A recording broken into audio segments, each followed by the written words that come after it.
Mais écoutez, je crois qu'on est bon. Je crois que j'avais un écho. Non, c'est bon. Ok, bah écoutez, si ça vous va, on peut commencer. Il y a d'autres personnes qui nous rejoindront, mais en cours de route. Donc, je vais vous partager mon écran. Est-ce que vous le voyez?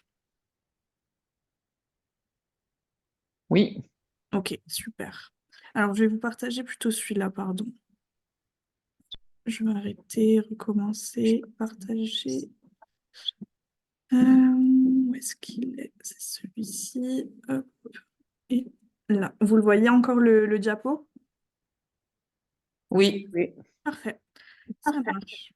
Alors, pour l'ordre du jour, dans un premier temps, on va faire un petit tour de table pour vous présenter, parce qu'il y a des petits nouveaux et je ne suis pas sûre que tout le monde se soit rencontré, donc c'est toujours bien de faire un petit tour de table.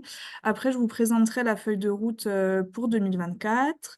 Donc là, on est au mois de mars, on lance de nouveau nos appels à cotisation pour toute l'année 2024. Donc, je vous expliquerai un petit peu comment adhérer, parce que cette fois-ci, cette année, on l'a fait sur le site Eloasso, donc ça change de l'an dernier, comme ça on le verra ensemble. Je vous parlerai aussi de la co-organisation du NEC. Le NEC, c'est un événement qui aura lieu à Bastia en avril. C'est numérique en commun.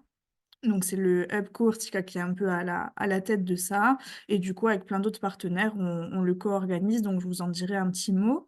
Et après, donc, il y aura la présentation d'un chat collaboratif. Ça, c'était beaucoup sorti quand on avait fait nos journées régionales. Le fait d'avoir un espace où on puisse communiquer assez librement et un peu, voilà, ne pas toujours passer par les mails. Donc, il a été créé. Si on a un petit peu de temps, on se connectera un petit peu tous ensemble. Comme ça, je vous montrerai bien la démarche. Et après, on aura la présentation de Commune Mesure. Commune Mesure, en fait, c'est un site internet qui travaille beaucoup avec les tiers-lieux. Et le but, c'est d'avoir un data panorama, pardon, de son impact social. Donc, c'est assez simple. En fait, il faut répondre à un questionnaire pendant à peu près 1 heure. Et après, vous avez votre infographie de l'impact social. Donc, c'est assez bien parce que faire une étude d'impact social, en fait, c'est quand même très, très long. Ça demande quand même assez de moyens, alors que là, en 1 heure, en fait, vous avez quelque chose qui est assez propre. Voilà, pour valoriser vos actions, c'est quand même assez pratique. Donc, bon, ça, il vous en dira plus. Ça fait partie de nos partenaires. Et on aimerait bien, après, à chaque fois, quand on a des temps d'échange collectif, faire une petite heure d'interconnaissance et de présentation des actus du réseau et 1 heure de présentation d'un partenaire qui peut vous être utile. Voilà, donc j'espère que ça vous convient. Donc pour le petit tour de table, pour que ce soit un peu plus vivant, entre guillemets, donc vous pouvez vous présenter et présenter vos structures assez brièvement et peut-être donner un souhait de projet que vous avez envie de faire durant cette année dans votre tiers-lieu. Donc voilà, on réfléchit pas budget, on réfléchit pas moyens humains, c'est vraiment un projet, enfin si vous pouviez faire un projet durant l'année qui vous motive vraiment, lequel ça serait? Voilà. Et si vous voulez, si ça vous va, on fait ce système de on prend la parole et on donne la parole à un autre membre du réseau si ça vous convient. Voilà. Donc je vais C'est bon. peut-être laisser la parole. Alexandra Mondelagne est en premier dans mes, dans mes vignettes. Donc je te laisse prendre la parole. J'ai même pas le temps de réfléchir, c'est pas du jeu, d'abord. Ok, bon. Si Mais tu veux. non, mais je prends la parole quand même rapidement. Bon, moi, c'est Alexandra Mondeon, donc chargée de communication de l'association Solidaria en Balagne, mais je pense que vous connaissez tous et que je me suis déjà assez présentée depuis le temps. Donc, concernant, à part si, non, il y a peut-être des nouveaux arrivants quand même. Est-ce que je fais une rapide présentation du tiers-lieu? Oui, Charlotte, je pense que. Oui, je veux bien. D'accord, ok. La relou, ça. Alors, non, bah non, il n'y a pas de souci, c'est normal. Donc, Solidaria, c'est un tiers-lieu qui est situé sur plusieurs territoires, donc en Centre-Corse et en Balagne. On a donc 3 tiers-lieux, à Corbar, à Francarde et à Calvi, avec plusieurs pôles d'activité, dont un garage solidaire, des recycleries créatives, un Fab Lab, donc avec le pôle numérique. Et voilà, parce qu'on a eu des chantiers qui ont été supprimés l'an passé. Donc là, on se restructure vraiment sur la mobilité durable et l'économie circulaire. Euh, on est là depuis 2014, donc ça va faire 10 ans cette année. Et d'ailleurs, on va fêter nos 10 ans en septembre. Voilà, pour la petite histoire très rapide. Et le liste de souhaits ou de projets réalisés dans le tiers-lieu cette année. Bon, le projet, la phare, c'est vrai que ça va être les 10 ans de Solidaria, où on va essayer de faire quelque chose d'assez percutant, impactant, surtout pour l'économie circulaire et le réemploi. Mais c'est vrai que moi, mon petit coup de cœur, c'était quand même le chantier connecté qui n'existe plus. Et si on pouvait trouver quelque chose au niveau du numérique ou s'atteler toujours au niveau du Fab Lab à faire quelque chose avec le digital, bah, c'est vrai qu'on irait, pourquoi pas, vers cette démarche. Voilà, je passe la main à Charlotte. Voilà, Parfait, merci beaucoup. merci à vous. Écoutez, bah, c'est moi la nouvelle du coup. Donc Charlotte Ritchie, je viens de créer une association qui s'appelle l'Aparté, qui va travailler et œuvrer sur les domaines des arts, de la culture et des loisirs. Et la spécificité, c'est le désir d'inclusion, à savoir pour les populations intergénérationnelles, mais pour les populations handi et valides. Donc, on va faire un gros travail sur l'accessibilité. On est en recherche de lieux. Et donc, voilà. Et pour donc le souhait de projet, là, on aimerait beaucoup démarrer l'activité cet été. On est en train de monter un projet dans nos montagnes. Moi, je suis à Loredo di Casinca, donc en Casinca Castanich.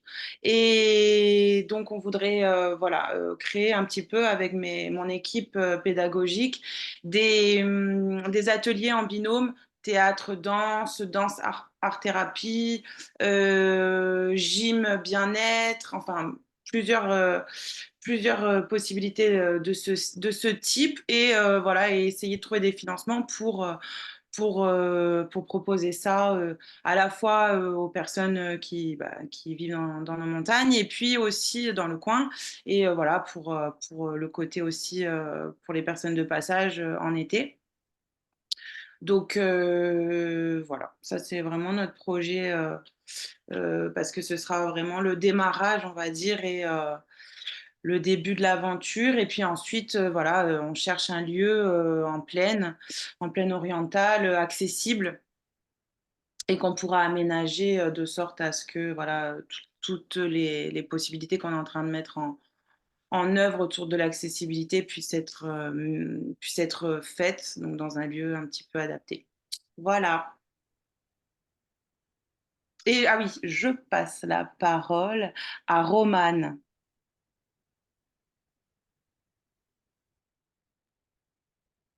Merci. Bonjour tout le monde. Euh, donc du coup, moi, je viens de prendre, enfin, j'ai pris mon poste en septembre en tant que coordinatrice du tiers-lieu Uchos Oudia Vignarel, qui est dans un EHPAD à Vico. Donc l'objectif, c'est vraiment d'ouvrir les portes de l'établissement et de faire venir de la vie. Et donc c'est un gros changement pour les équipes et aussi pour le territoire. Donc voilà, on travaille là-dessus et ça se passe plutôt bien. Donc si je devais choisir un projet pour cette année, ce serait donc un projet d'exposition photo autour des légendes corses.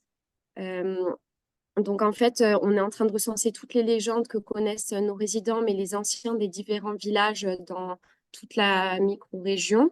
Et le but ensuite, c'est de créer une exposition et un passage de transmission où ce sont les personnes âgées qui sont acteurs et qui transmettent ces légendes aux enfants donc de l'école, du collège et à tout public.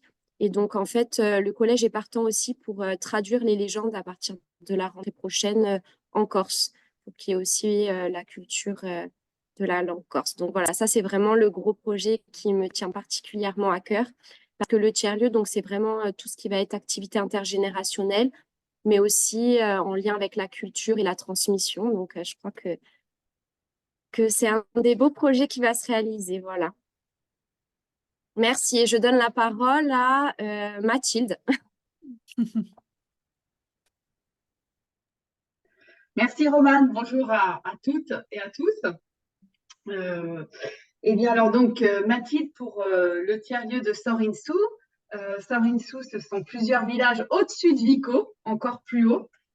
Donc nous sommes un tiers-lieu donc sur plusieurs communes, donc itinérant. Le projet, alors j'ai beaucoup de mal à faire des choix, donc je vais vous parler de deux projets. Le premier, c'est la caravane du souvenir. Donc on aimerait bien cet été passer dans les villages pour recueillir les souvenirs de nos aînés qui nous raconteraient un petit peu les bons moments qu'ils ont vécus au village. Et on en ferait des photos, mais aussi des vidéos et des enregistrements. Voilà, donc ça s'appellerait la caravane du souvenir. Et ça va bien avec notre tiers-lieu puisqu'il est ambulant et dans plusieurs communes.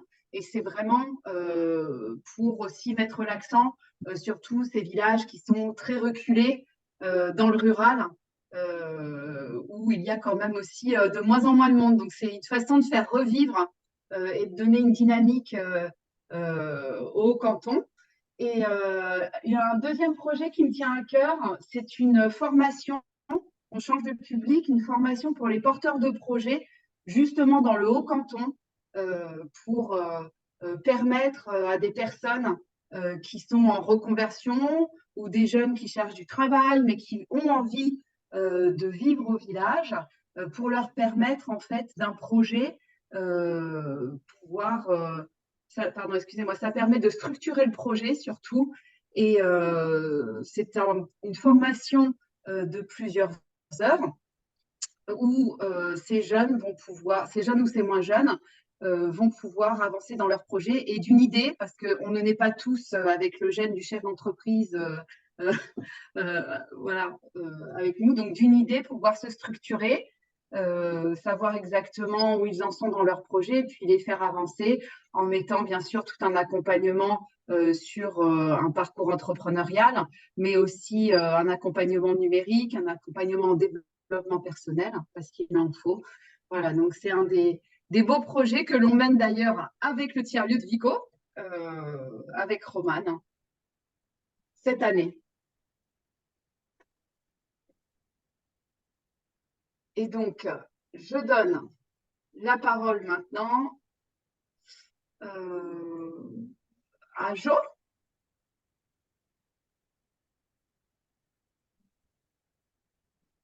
qui a son micro coupé et que l'on n'entend pas.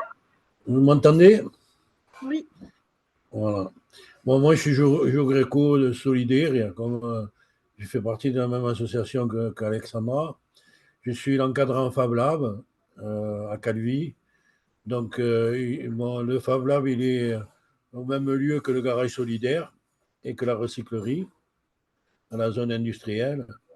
Et en ce moment, je suis en projet avec la Fondation Orange sur le duo, c'est-à-dire que les gens ils viennent faire un jeu de plateau et c'est à leur initiative complète, c'est-à-dire qu'ils font la règle du jeu, comment ils veulent faire les pièces, s'il y a des cartes ou pas. Donc on a déjà fait 2 formules comme ça. La semaine prochaine, j'en attaque une autre. Donc c'est ouvert à tout le monde. D'ailleurs, s'il y a des gens qui veulent participer, ils peuvent me téléphoner au Fab Lab. Je donnerai le numéro de téléphone sur le chat. Voilà. Je passe la parole à la société courtier numérique. Ouais, Marc-Antoine vient de... Parfait. Je suis là, pardon. Oui, donc bonjour à tous, donc merci. Alors moi je m'occupe, donc je suis responsable de coordinateur plus exactement de l'asso Cortinum, donc c'est une association qui, comme son nom l'indique, est basée mais également dédiée à Corté. Donc c'est une association ce qu'on appelle de développement territorial, c'est-à-dire que nous on mène plusieurs actions dans vraiment différents secteurs d'activité, aussi bien des actions. Alors, j'ai l'habitude de dire voilà, que nos actions elles s'articulent autour de 3 axes. Il y a un axe qui est celui de la coordination interassociative, un axe qui est celui de la médiation culturel, et ensuite un axe qui est vraiment beaucoup plus centré sur le développement économique, donc à travers donc l'accueil ici donc en résidence dans les locaux que l'on occupe donc à Corté en centre-ville, au 7 avenue Xavier Luciani, euh, donc des structures professionnelles. Donc on mène plusieurs projets. Là, j'ai été content d'entendre dans les interventions précédentes qu'il y a de nombreux projets qui se concentrent sur la mémoire et des aînés et des générations qui nous ont précédés, parce que nous, depuis 2020, on mène un projet de collecte à la fois d'archives documentaires, mais également d'archives audiovisuelles à travers des interviews sur des personnes enfin, nées ou pas à Corté, mais ayant vécu la plus grande partie de leur vie et surtout de leur enfance à Corté, donc sur des personnes nées avant 1945, et on collecte voilà des témoignages depuis 2020. Donc déjà c'est très bien que des initiatives similaires se multiplient un peu partout sur le territoire, parce que ça nous semble être une vraie priorité, aussi bien en termes de maintien du lien de renforcement du lien intergénérationnel, et surtout parce que à terme, c'est important de faire de ce matériau mémoriel une vraie source à la fois d'inspiration et de souvenirs, des fois aussi, tout simplement. Donc voilà, c'est un projet sur lequel on travaille vraiment depuis notre création en 2020, et je sais à quel point c'est un travail considérable. À ce jour, on a réuni une centaine d'heures d'enregistrement. Donc voilà, si éventuellement il y a des gens qui veulent voilà, avoir des retours de bonnes pratiques ou de choses sur ce sujet-là, nous, on est très intéressés pour échanger sur ces sujets, donc dans un autre cadre que celui d'aujourd'hui. Et s'il y avait un projet sur l'année à venir qui nous tient particulièrement à cœur, à part celui-là qui est un peu particulier euh, parce qu'il est très affectif, mais le gros projet sur lequel on travaille actuellement, c'est la création en fait dans nos locaux, donc de l'Open Space à Corté, d'une maison des associations qui soit ouverte et disponible dans le cadre d'un vrai dispositif à toutes les associations basées à Corté dans le centre Corse plus largement, pour permettre de mettre les locaux que l'on occupe, nous, à Socio Cortinum, mais également avec tous les occupants permanents de l'Open Space, qui sont toutes des associations également, de mettre en commun un peu tout ce local de 300 mètres carrés que nous avons à disposition et qui nous sert à nous de partie commune, je dirais, de le mettre à disposition de toutes les petites associations, petites et grandes associations d'ailleurs, parce qu'il y a aussi des associations importantes qui sont intéressées pour organiser dans nos locaux des événements, aussi bien conférences, expos, ce genre de choses. Voilà, développer ce projet de maison des associations, donc qui est en cours de concrétisation, qui va s'intituler donc Casa Centro Sigurd, Casa étant l'acronyme de coordination d'action sociale et d'animation, donc du Centre Corse. Et l'objectif, voilà, c'est de fédérer dans le cadre de ce projet un vrai écosystème solidaire et dynamique d'acteurs voilà, qui constituent notre tissu associatif, mais qui sont comme nous, qui partagent aussi un peu le combat qui est au cœur de notre engagement pour la revitalisation de l'intérieur de l'île, des centres-villes et des territoires situés en montagne. Voilà.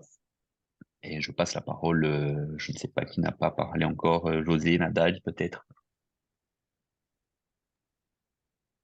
Oui, bonjour tout le monde. Désolée, hein, j'arrive pas à brancher ma caméra.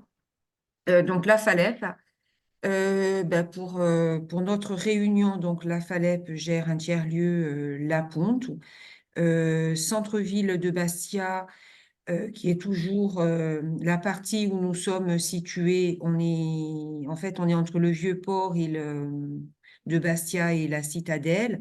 Donc, la Ponte est restée dans le secteur des QPV.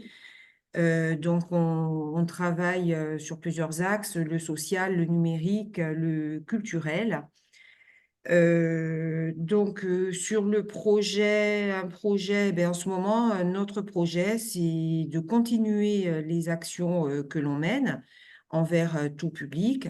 Donc, on travaille beaucoup aussi avec plusieurs associations qui viennent occuper des espaces, proposer des activités. On propose des moments de convivialité pour les habitants du quartier, du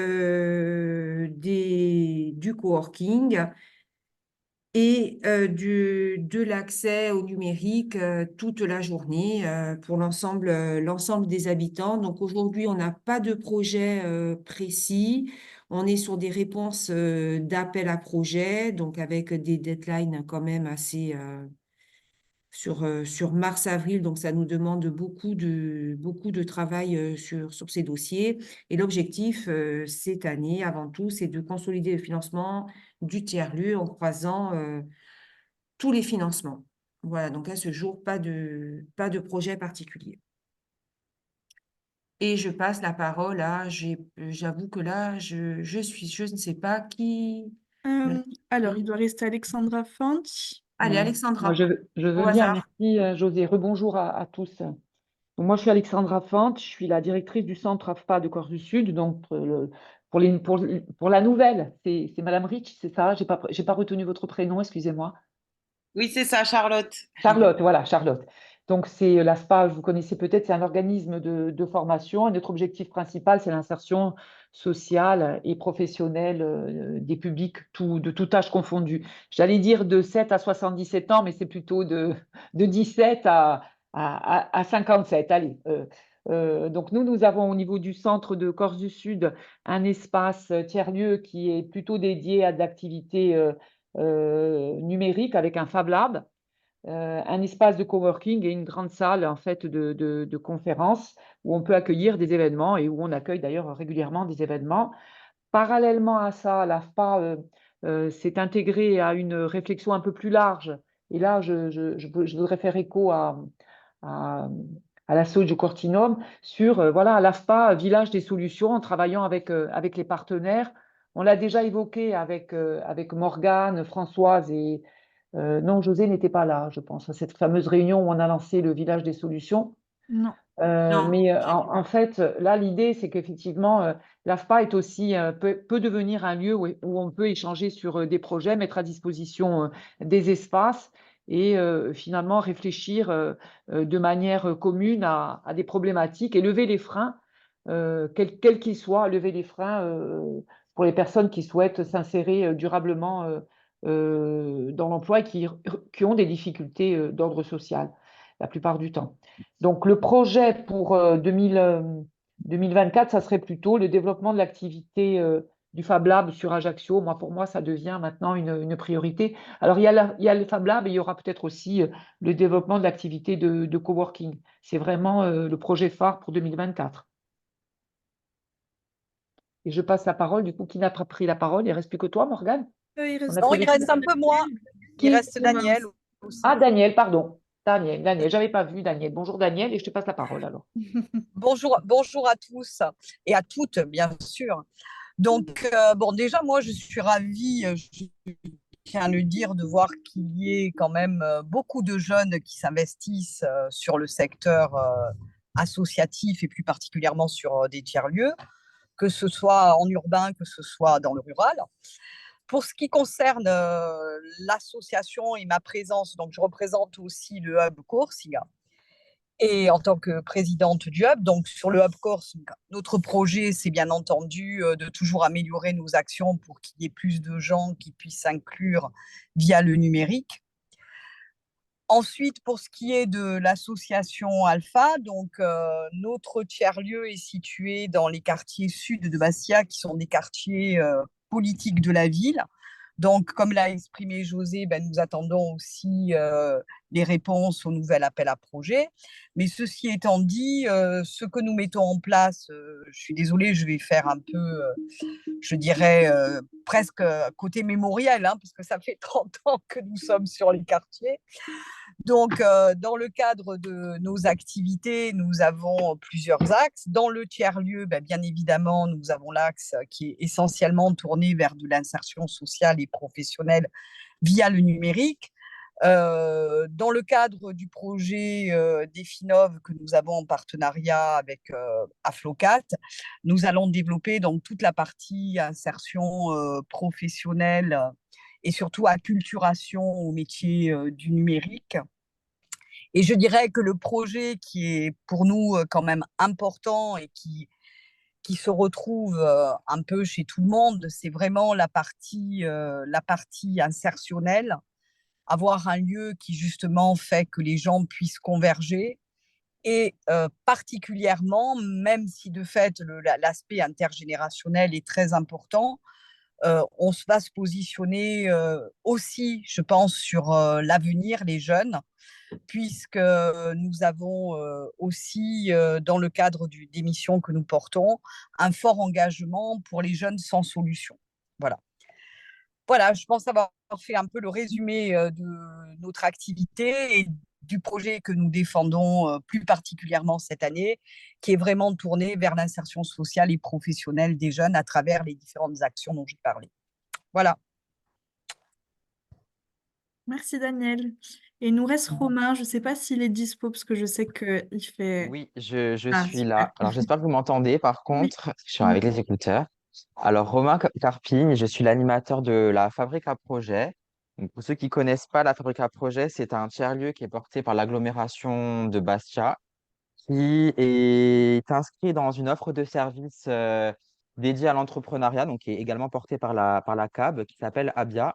Donc, nous, ce qu'on fait, c'est qu'on accueille les porteurs de projets pour leur apporter, et également des personnes qui ont déjà créé leur activité, pour leur apporter des solutions dans leur parcours de création et gestion d'activité. On travaille avec tout un panel de partenaires qui donc, évoluent dans l'écosystème de l'entrepreneuriat sur le territoire bastien. Donc, on les accueille pour des permanences et également pour proposer des ateliers et des formations. Et le projet phare de cette année, c'est qu'on ouvre notre prochain tiers-lieu, qu'on inaugure d'ailleurs ce week-end, le samedi 16 mars. Donc, c'est un tiers-lieu qui est situé à Tog. Nous, le premier, dans la Fabrica Projet, on est situé dans le centre ancien. Donc, celui de Tog va proposer des services différents. On aura un Fab Lab, on aura des espaces de coworking, on aura d'autres salles de réunion, de formation. Et on a également des bureaux dans lesquels on va pouvoir faire venir des entreprises et des associations, donc notamment Dalogu qui va bientôt nous rejoindre. Donc, c'est vraiment le projet de cette année. Voilà, donc je pense que tout le monde a parlé maintenant. Je ne sais pas s'il reste des personnes. Je Oui, crois que tout le monde est bon. ok, super. Parfait. Ben, merci beaucoup. Du coup, voilà, ça vous permet à chacun de suivre un petit peu les projets et du coup, pour les nouvelles personnes, de mieux comprendre un peu l'écosystème du réseau. Donc, on peut passer à la suite. Du coup, ça va être la présentation de la feuille de route 2024. Alors, je suis désolée, ça va être beaucoup d'informations voilà, assez descendantes. Mais du coup, c'est un peu la feuille de route en synthèse. L'intégralité de la feuille de route vous sera envoyée après par mail à la fin de cette vidéo. Donc, vous pourrez en prendre connaissance un peu dans les détails. Là, je vais être assez brève. Donc, du coup, à chaque fois, on reprend un peu nos missions phares du réseau. Donc, pour la première mission, c'était vraiment la partie professionnalisation, formation et accompagnement des collectifs qui gèrent les tiers-lieux, donc en fait tous les membres du réseau actuellement. Donc pour ça, on va organiser des formations avec des experts nationaux, un petit peu comme on a fait l'an dernier avec Famille Rurale sur le côté impact social. Et on fait aussi des formations sur des thématiques un peu techniques, mais là avec des ressources plus régionales, comme la formation de dossier de presse qu'on a fait la semaine dernière, où là, il n'y a pas vraiment besoin d'une expertise nationale parce qu'on a la ressource sur le territoire. Donc après, il y a toute une partie conférence thématique. Là, la prochaine qu'on envisage d'organiser, ça sera autour du groupement d'employeurs, parce qu'on pense que ça peut être assez intéressant pour le réseau des tiers-lieux et après pour vous, entreprise, de manière un peu plus, enfin entreprise plutôt, tiers-lieux de manière un peu plus individuelle. Voilà, après le thème des conférences varie aussi en fonction de vos besoins, en fonction des opportunités qu'on a. Donc pour l'instant, les thèmes sont pas très précis. La programmation d'un voyage d'études au niveau national. Alors ça, on l'a fait tout début juin avec la petite équipe de Fabrique de Territoire du Palazzo National, donc où il y avait Oprah avec Françoise Huguet, l'AFPA avec Alexandra Fanch et pardon, pas Daniel, Delphine du Palazzo. Voilà, on est parti en Bretagne visiter certains tiers-lieux, donc c'était assez enrichissant et on aimerait bien le faire chaque année, toujours avec un groupe qui varie pour que chaque tiers-lieu puisse avoir la chance de visiter d'autres tiers-lieux en rapport avec leur thématique. Donc voilà, ça, on aimerait bien le réorganiser cette année. toujours une partie veille et un peu accompagnement d'appel à projet. Là, c'est notamment le cas sur l'appel à projet FDVA, où par exemple, on accompagne Arnaud, qui est un Fab Lab à Bastia. C'est sa première réponse d'FDVA. Du coup, on l'accompagne un peu sur le budget, ce genre de choses. Donc, s'il y a des besoins, n'hésitez pas à revenir vers nous. Après, on aimerait bien faire un atelier thématique sur prendre soin avec l'ANACT, l'ARACT, je ne sais jamais, vu qu'ils ont changé récemment, parce qu'on sait que du coup, tenir un tiers-lieu, donc avec toutes les problématiques derrière, être en accueil du public, répondre à des appels à projets, c'est quand même une charge de travail et une charge mentale qui est assez importante. Donc, on aimerait travailler avec eux pour donner des clés qui puissent vous permettre voilà, de prendre soin de vous au travail. Donc ça, on est en train de travailler dessus. Toute la partie d'une création de médiathèque interactive. Alors ça, on l'avait évoqué en conseil d'administration collégial. C'était une idée du conseil. Donc on va essayer de travailler dessus pour qu'en fait, toute la ressource tiers-lieu que nous, on trouve et qu'on nous envoie puisse être documentée et mutualisée pour que vous puissiez avoir accès de manière interactive. Après, touche une partie sur les open badges. Alors ça, c'est un vague sujet. Je pense qu'en une année, on n'arrivera pas à développer ça, mais ça, c'est plutôt un projet sur 3 ans. On aimerait bien le commencer avec les Fab Labs, parce que c'est vrai que c'est un peu eux qui ont commencé au niveau national sur cette partie-là. Donc voilà, on aimerait bien travailler dessus. Et après, tout un accompagnement vers une hybridation des modèles économiques. Alors ça, c'est très facile à écrire, mais très difficile à mettre en place, que nous-mêmes, en fait, on est en difficulté sur nos modèles économiques. Mais le but, c'est de s'appuyer sur des experts qui puissent nous accompagner sur ces sujets-là, parce que je sais bien que voilà, c'est quand même une problématique pour beaucoup d'entre vous. Donc voilà pour cette première mission. Sur la deuxième mission, c'est favoriser l'interconnaissance entre les membres du réseau. Donc, c'est un petit peu ce qu'on fait ici. Notre événement phare pour cette mission, c'est nos rencontres régionales qui ont lieu en 2023, en octobre 2023 à Corté. La plupart d'entre vous étaient présents. Ça, c'est vrai que c'est vraiment un temps fort qui est important pour nous. La programmation de visites apprenantes, parce que c'est vrai qu'on ne se rend jamais bien compte de comment vit un tiers-lieu si on ne va pas le visiter. Donc la prochaine visite apprenante aura certainement lieu dans les Deux-Sceaux, certainement à Vico. Voilà, ça on travaille encore dessus, mais dès qu'on a l'information, vous serez invité. Il me semble que c'est le 30 avril. Voilà, après les mises en place de temps d'échange collectif en visio, c'est ce qu'on fait actuellement. On aimerait aussi financer des déplacements nationaux, parce qu'en fait, il y a tout un tas d'événements assez sympas au niveau national. Là, justement, on travaille sur la partie un peu Fab Lab, donc il y a le Faire Festival, le Festival Faire Autrement, il y a le October Make. Enfin, c'est plein d'événements qui sont assez sympas. Et le but, c'est de pouvoir vous financer vos déplacements pour que vous puissiez avoir accès à cet événement, et que vous puissiez aussi documenter votre allée à l'événement. Voilà, par exemple, s'il y a une conférence, le but, c'est de documenter et de mettre après à disposition des autres membres qui n'ont pas pu se déplacer. Donc voilà, ça, c'est une partie qu'on aimerait bien mettre en place. Et après, la création d'un chat collaboratif, mais ça, on y reviendra plus tard. Je vais vous le montrer un peu plus en détail. Après, on a toute une partie pour favoriser l'émergence des tiers-lieux sur le territoire. Là, actuellement, on a une dizaine de porteurs de projets de tiers-lieux. Donc, pour les accompagner au mieux, on a mis en place une offre d'accompagnement en partenariat avec CAPI. Donc voilà, nous, on travaille sur les aspects tiers-lieux et eux vont travailler sur les aspects un peu plus modèle économique, recherche de foncier, enfin vraiment leurs compétences à eux. On aimerait bien aussi mettre en place un compagnonnage pair à pair. En fait, on sait que vous avez beaucoup de ressources, vous avez votre expérience. Donc, si on a un porteur de projet qui a à peu près les mêmes objectifs que vous, on aimerait bien faire un petit compagnonnage et que vous soyez rétribués pour accompagner ces porteurs de projet.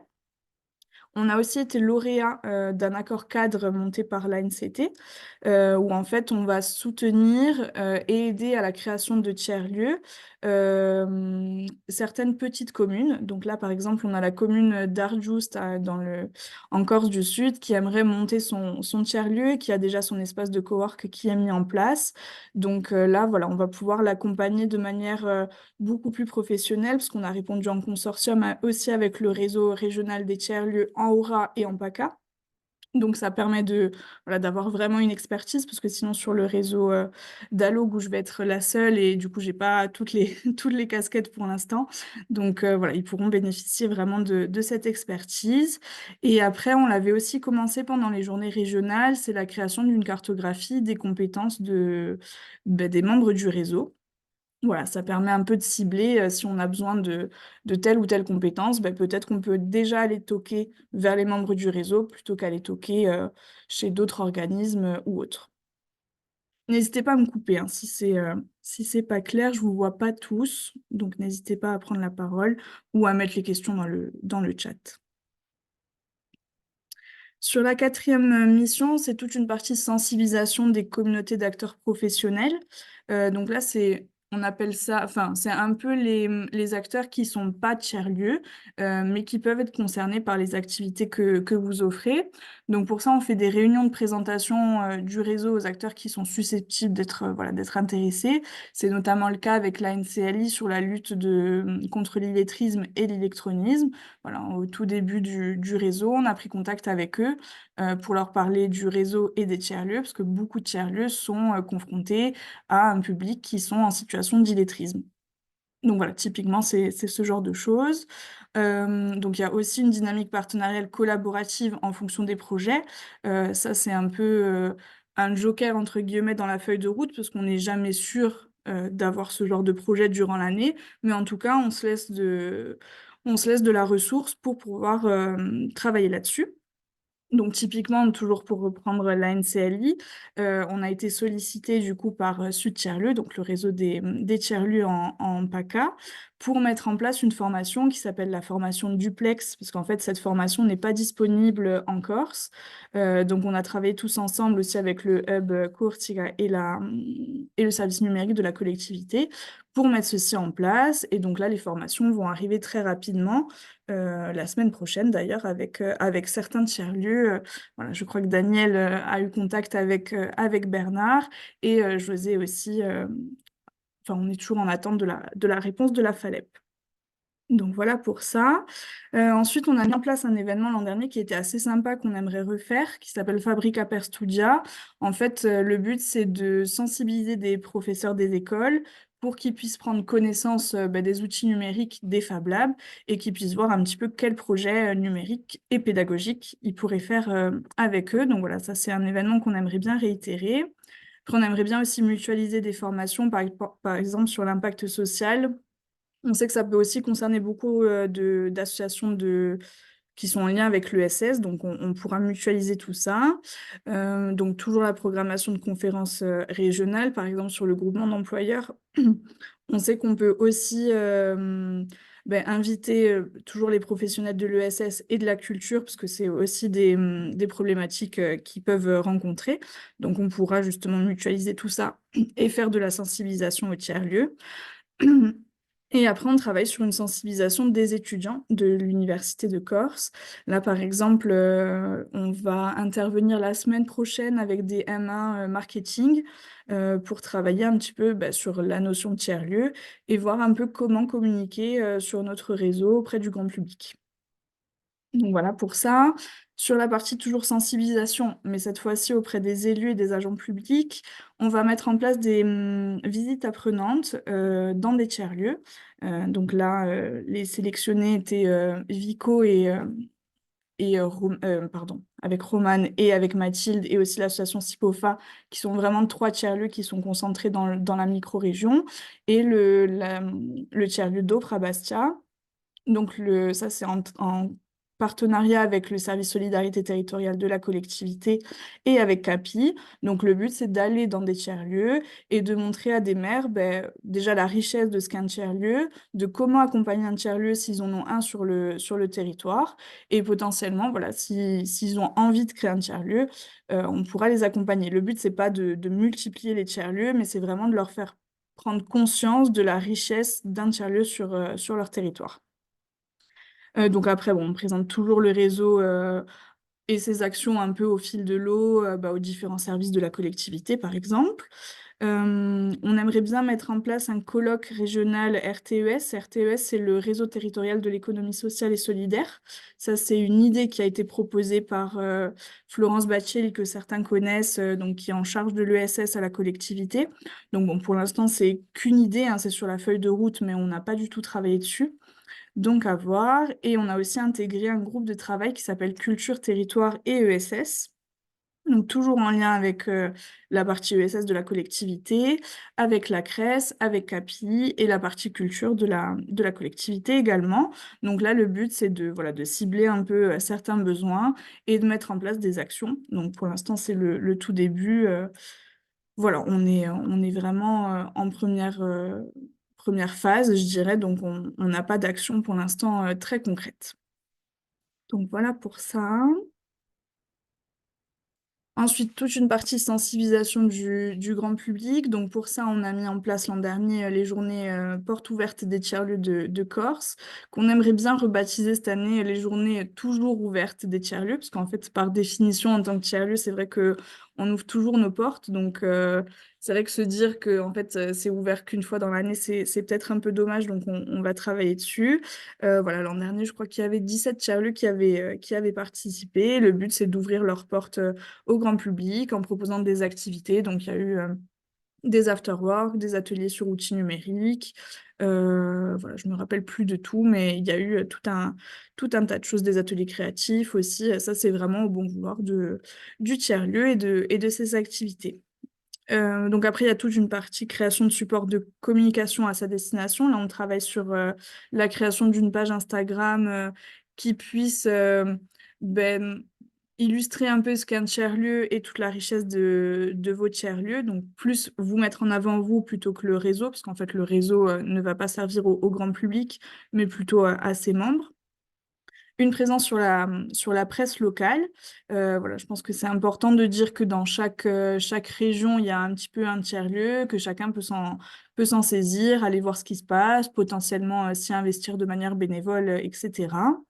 L'an dernier, je crois que Solidaire y avait participé à la Journée nationale de la réparation. Donc cette année, on aimerait bien mettre en place une action vraiment régionale autour de ça, pour que, je crois que c'était le temps de 1 ou 2 journées. Alexandra, tu me dis si je me trompe, mais le but, c'était de proposer des repair cafés ou ce genre de choses pour Oui. s'installer. Ouais. Je crois qu'Alexandra Mondelagne aussi, avec le Solidaire, avait Oui, je faisais le pouce comme ça Ah pour dire ouais, que je te voyais c'était pas. bon. Voilà, et après la mise en place d'événements thématiques, donc ça aussi c'est très large. Pour l'instant, on ne sait pas quelle forme ça va prendre, mais voilà, on se laisse la liberté de pouvoir le faire. Ensuite, les partenariats locaux. Donc là, le but, c'est un peu d'établir un comité partenarial avec des partenaires qui sont déjà existants et de réfléchir à des projets avec des partenaires qui sont pour l'instant pas existants. Voilà, par exemple, je pense au comité de Massif, à l'ADEME, à la Fondation Orange. Je pense qu'on aurait plein de choses à faire ensemble, mais pour l'instant, le contact n'a pas été pris, les projets n'ont pas été réfléchis. Mais voilà, on se laisse aussi libre de pouvoir travailler avec eux en fonction des opportunités de projet. Morgane, Oui. dans les ateliers de réparation, cette année, on pourra intégrer les ateliers de réparation vélo. Vélo, oui, bien sûr. Je le note. Ça, on en discutera plus en détail. L'action nationale, elle est au mois d'octobre. Donc, on a le temps de voir venir. Et de toute manière, vous recevrez de l'info quand on mettra le groupe de travail en place. Voilà. Et après, pour la dernière partie, ça, c'est une mission qu'on n'avait pas mis en 2023, mais qui nous semblait important en 2024. Alors, la partie communication y était, mais tout ce qui était documentation et un peu ressources scientifiques, ça n'y était pas et on aimerait bien le mettre en place en 2024. Donc pour ça, on a imaginé la création d'un podcast autour des tiers-lieux du réseau. Donc vraiment un peu voilà, présentation du réseau, présentation des acteurs et peut-être travailler à chaque fois sur des thématiques, voilà, sur la question du réemploi, de la réparation, faire intervenir plusieurs tiers-lieux du réseau qui travaillent là-dessus et pouvoir animer une sorte de débat en podcast qu'on pourra après diffuser. Donc, toute la partie aussi documentation des tiers-lieux sur l'outil Movilab. Movilab, en fait, c'est un peu le Wikipédia des tiers-lieux. Si vous voulez jeter un œil après, vous pourrez. Alors, c'est assez énorme, il y a énormément d'informations.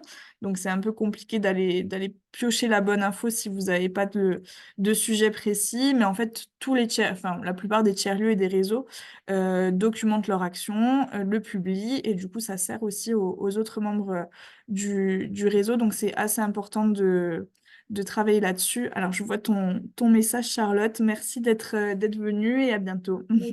Merci beaucoup. Allez, au revoir.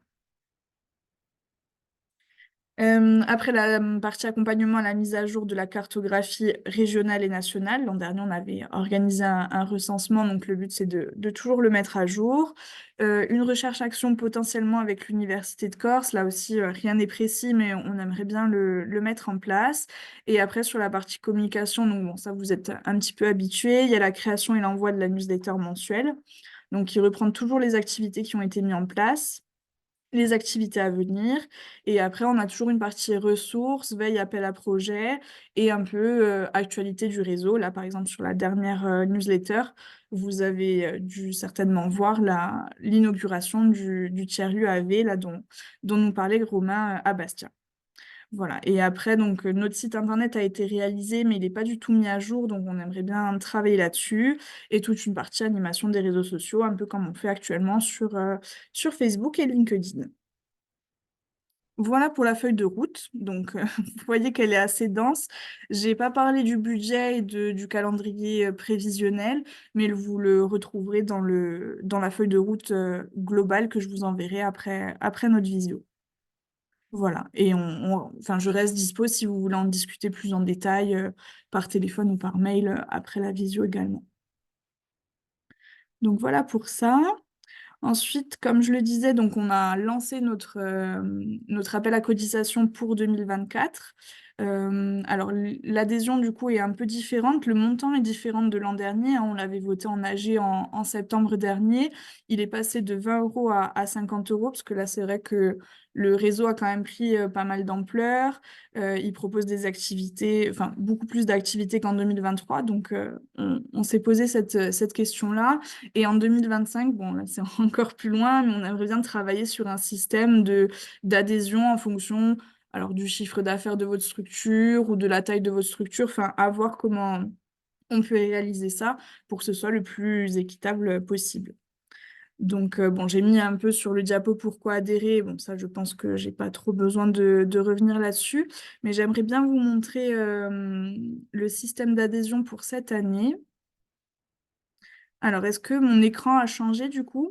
Vous voyez toujours le Oui, diapo ou... non, il y a l'adhésion d'Allo. Parfait. Ouais. Donc ça, je vais vous envoyer le lien, c'est sur le site Hello Asso, qu'on utilise beaucoup, notamment pour les inscriptions aux journées régionales. Vous vous êtes inscrit là-dessus. Donc voilà, en fait, vous avez le choix de l'adhésion. Vous avez qu'à indiquer le nombre de tiers-lieux que vous avez. Par exemple, voilà, Solidaire, je sais qu'ils ont plusieurs tiers-lieux, donc là, en fait, il faudra peut-être en mettre 2 ou 3. Et après, vous avez toute une partie coordonnées, hein, qui sont un peu indispensables. Et après, vous avez un récapitulatif avec une attestation d'adhésion. Voilà. Donc ça, je vous enverrai le lien. S'il y a des soucis, que vous voulez faire des paiements en chèque ou autre, on peut toujours trouver un moyen pour le faire. Mais a priori, ça serait plutôt ce système d'adhésion pour cette année. Donc, je vous enverrai le lien et si vous avez des soucis, n'hésitez pas à me le dire. Donc, voilà pour ça. Ensuite, le chat collaboratif. Alors, c'est dommage, on n'aura pas le temps de vous inscrire dessus, mais pareil, je vais aussi vous le montrer. Non, c'est pas celui-là, c'est celui-là. Vous voyez bien mon écran? Ok. Donc voilà, en fait, c'est un chat qui est ouvert aux membres du réseau seulement. Euh, donc le but, c'est vraiment de pouvoir échanger de manière un peu plus informelle et que chacun soit en relation, parce que là, déjà, je ne sais pas si tout le monde a les mails, les numéros de chacun, donc c'est parfois un peu compliqué. Donc là, le but, c'est d'avoir tous les membres du réseau sur une seule et même plateforme et de pouvoir travailler sur vos actions. Donc la partie un peu générale qu'il y a là, ben là, par exemple, voilà, j'ai mis le rappel du temps d'échange collectif avec le lien visio. Euh, donc ça, c'est différents canaux. Après, on a aussi un canal sur les porteurs de projets. Alors pour l'instant, il n'y a rien, mais le but, c'est de les insérer ici et qu'ils puissent communiquer entre eux sur leurs difficultés, sur leurs avancées. On a aussi toute une partie groupe de travail. Donc, par exemple, quand on retravaillera sur nos rencontres régionales, ça sera un canal vraiment dédié aux discussions en fonction des rencontres régionales. Donc, voilà, l'an dernier, on avait un petit groupe sur lequel on bossait et on chattait toujours par mail. Mais là, du coup, c'est vrai que ça facilite un peu les choses. Donc, voilà, un groupe de travail coworking. On peut aussi imaginer un groupe de travail Fab Lab, vu que je sais qu'ils bossent très bien ensemble. Et là aussi, ce qui est intéressant, c'est un peu event tiers-lieu. Là, le but, c'est de vous sentir libre à mettre un petit peu toutes vos actus. Voilà, par exemple, l'inauguration du tiers-lieu à Bastia. Le but, c'est de mettre, voilà, alors là, l'invitation n'est pas ouverte à tout le monde, mais c'est un événement qui est un peu ouvert. C'est mettre l'actu ici et que chaque membre du réseau puisse être au courant. Parce que, pareil, je ne sais pas si vous vous suivez sur les réseaux, c'est toujours de l'info qui est compliquée à trouver parfois. Donc voilà, le but, c'est vraiment d'avoir un chat collaboratif où vous pouvez poser un peu toutes vos questions, mettre votre actualité et vous sentir un peu plus libre que toujours passer par des mails. Voilà, nous, on fait ça avec le réseau français des Fab Labs et je sais que ça marche super bien. Alors lui est un peu plus étoffé. Vous voyez, il y a donc pareil un général où en fait il y a plein de discussions qui sont en cours. Après, on travaille aussi par région. Vous voyez, il y a la région Corse où on a par exemple Jo qui est dans ce chat. Voilà, c'est assez simple. Et ça, pareil, je vous enverrai le lien. Et si vous voulez vous inscrire, on pourra le faire ensemble. Je vous enverrai un petit peu la trame pour l'inscription qui est parfois un peu compliquée. Mais voilà, et un peu les premiers éléments pour que vous compreniez bien l'outil. Donc voilà pour ça.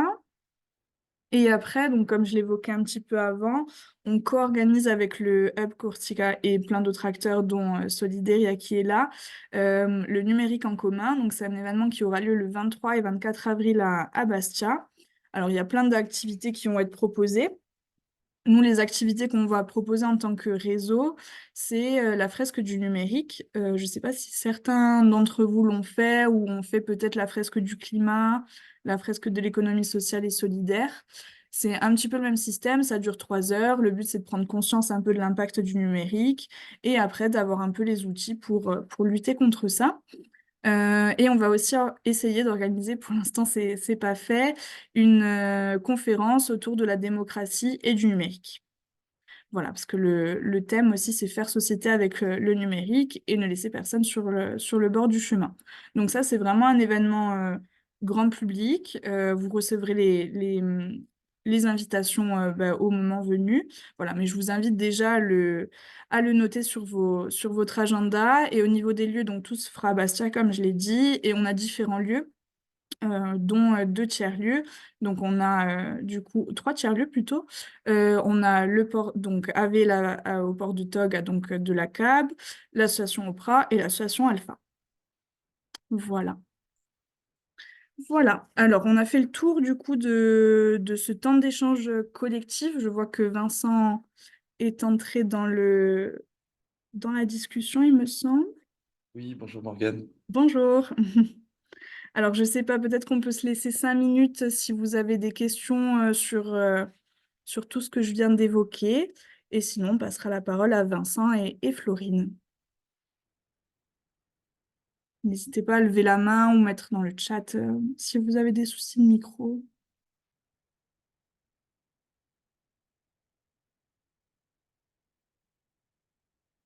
Ok, bah écoutez, on va peut-être laisser la parole à Vincent et Florine. Donc voilà, comme je vous l'ai présenté tout à l'heure, donc c'est commune mesure sur la partie impact social.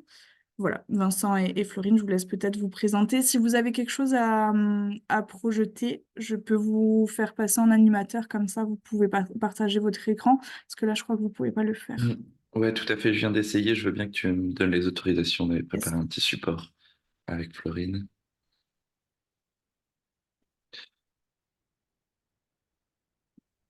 Voilà, normalement, on est bon.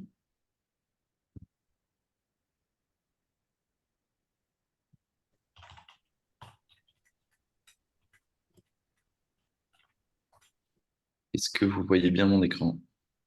Oui, parfait. Super.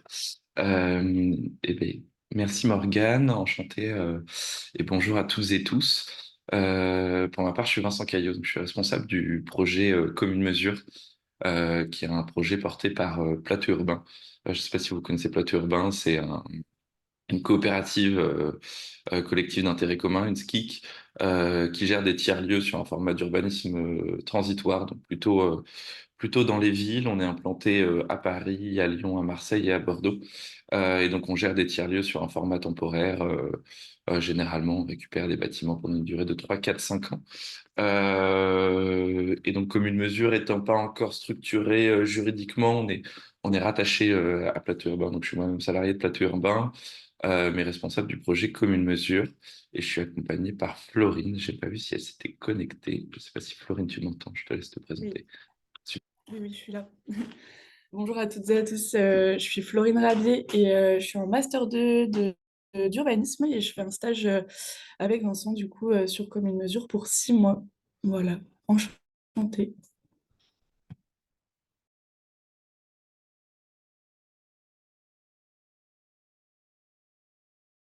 Vincent, ton micro est coupé. Pardon, merci. Je disais oui, merci Morgane à nouveau pour cette opportunité de présentation. L'idée d'aujourd'hui, je crois que l'idée c'est qu'on se laisse une petite heure avec un temps de questions-réponses, c'est de vous présenter comme une mesure et de vous présenter le sujet de l'évaluation d'impact des tiers-lieux. Ce qu'on a prévu pour ce petit webinaire, c'est déjà de faire un petit rappel très bref, introductif sur qu'est-ce que c'est l'évaluation d'impact.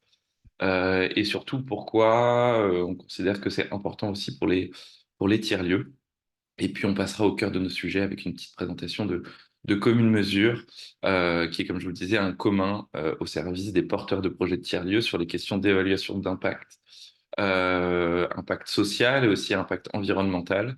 On a pour l'instant développé ces deux volets-là et on est tout à fait ouvert aussi à vous entendre aussi sur de potentiels besoins de nouveaux volets. Et puis, je vous ferai une petite démonstration de la plateforme pour que vous puissiez retrouver aussi toutes les ressources qu'on vous propose sur la plateforme.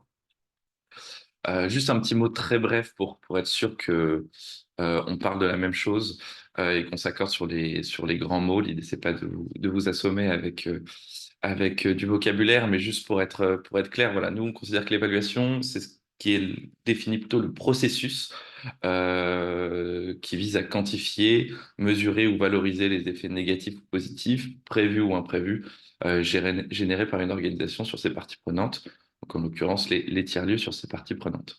Nous, on a une vision de l'évaluation qui en fait vraiment un processus collectif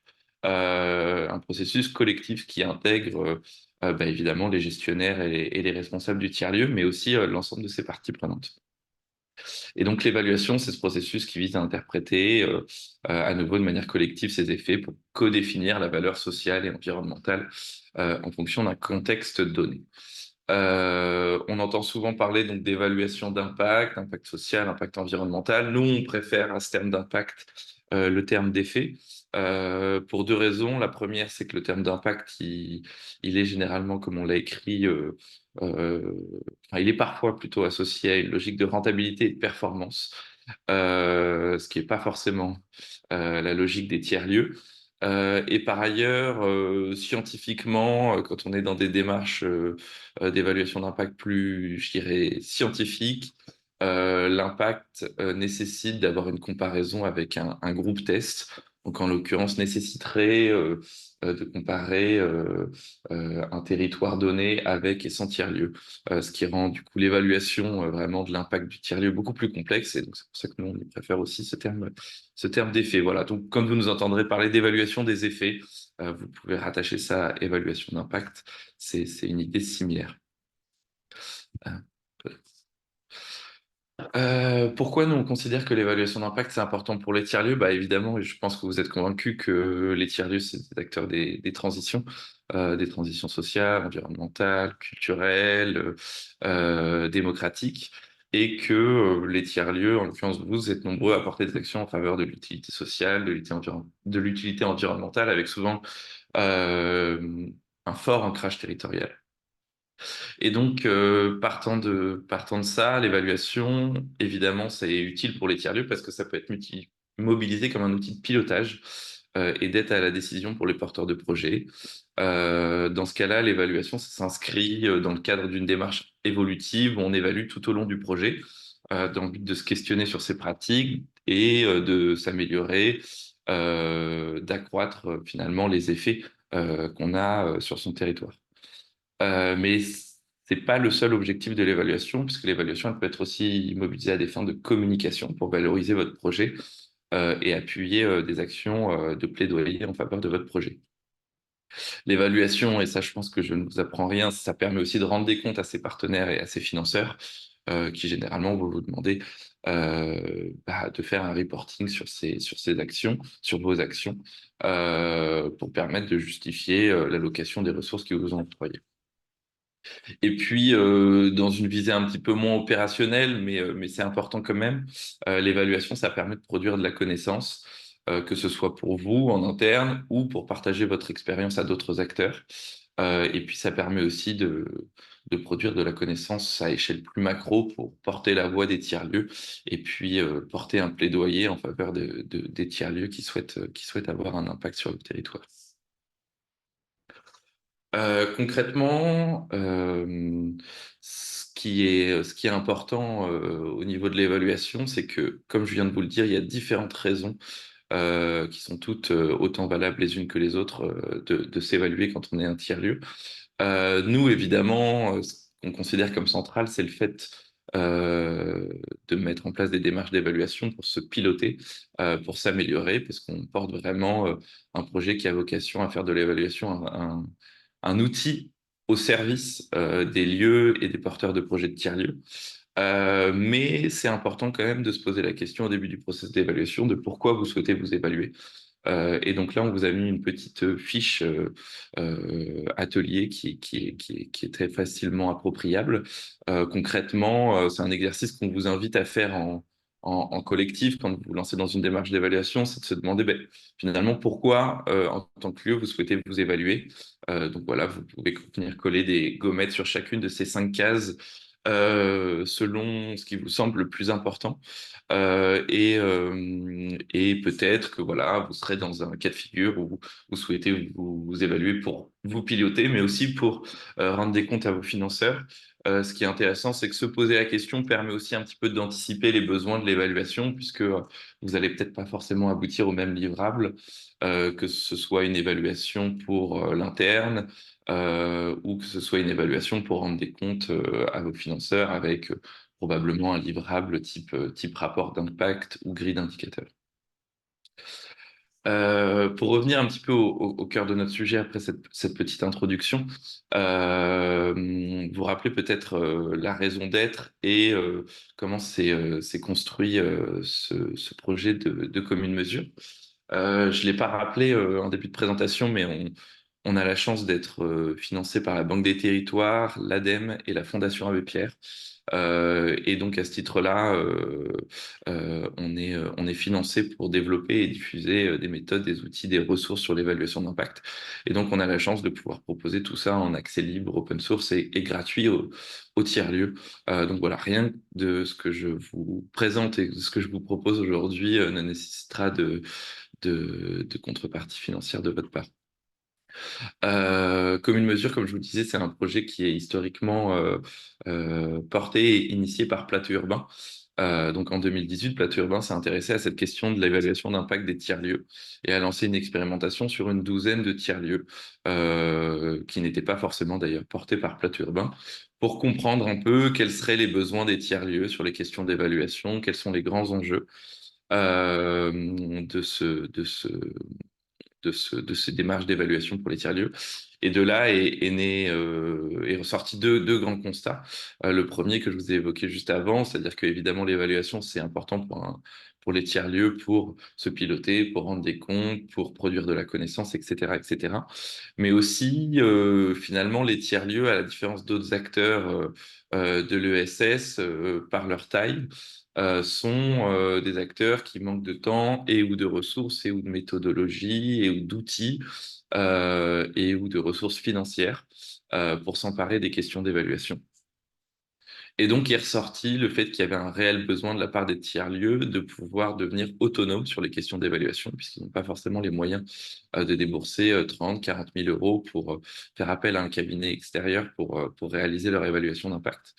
Donc, il y a un réel besoin qui est ressorti, voilà, d'autonomiser les tiers-lieux sur ces questions-là, de les incapaciter, de les outiller, finalement de leur permettre d'être le plus autonome possible sur ces questions d'évaluation. Comme je vous le disais, c'est un projet qui a certes été initié par Plateau Urbain et qui est toujours porté juridiquement, mais on s'inscrit vraiment dans une logique de commun. Et donc, on s'est structuré autour d'un comité de pilotage et d'une communauté de contributeurs dans laquelle il y a des tiers-lieux, des financeurs de tiers-lieux, des réseaux aussi de tiers-lieux et des acteurs de l'évaluation de l'économie sociale et solidaire. Et donc ça nous permet globalement de toujours co-construire tout ce qu'on vous propose en termes d'outils, de méthodes, de ressources, et puis globalement d'orienter le projet vers les besoins des tiers-lieux. Et donc, comme je vous le disais tout à l'heure aussi, on défend, nous, une évaluation qui est au service des personnes qui portent les projets. En faisant un processus collectif et défini, l'évaluation peut devenir un outil de pilotage et d'implication des parties prenantes. Et c'est ça qui me semble aussi intéressant avec les démarches d'évaluation qu'on nous propose, c'est qu'on est à mi-chemin finalement entre l'évaluation d'impact et de l'intelligence collective, et que on est vraiment dans des outils qui permettent aux tiers-lieux, voilà, de réfléchir collectivement aux impacts qu'ils souhaitent avoir sur leur territoire. Et finalement, du coup, dans nos missions, elles se résument par le fait, comme je vous le disais, d'incapaciter les porteurs de projets de tiers-lieux sur les questions d'évaluation, de développer des outils auto-évaluatifs pour que les tiers-lieux soient autonomes, qui permettent aussi la visualisation des effets des tiers-lieux. Cette visualisation, elle est importante parce que c'est évaluer, certes, c'est une chose, mais il y a un besoin généralement de visualiser ces effets, de les mettre en récit, d'en faire une synthèse. Donc cet outil de visualisation, il était également au cœur de nos réflexions. Et puis, comme une mesure, en tant que projet collectif, c'est aussi l'idée de permettre un dialogue ouvert entre les acteurs et les actrices des tiers-lieux et de l'évaluation sur ces questions.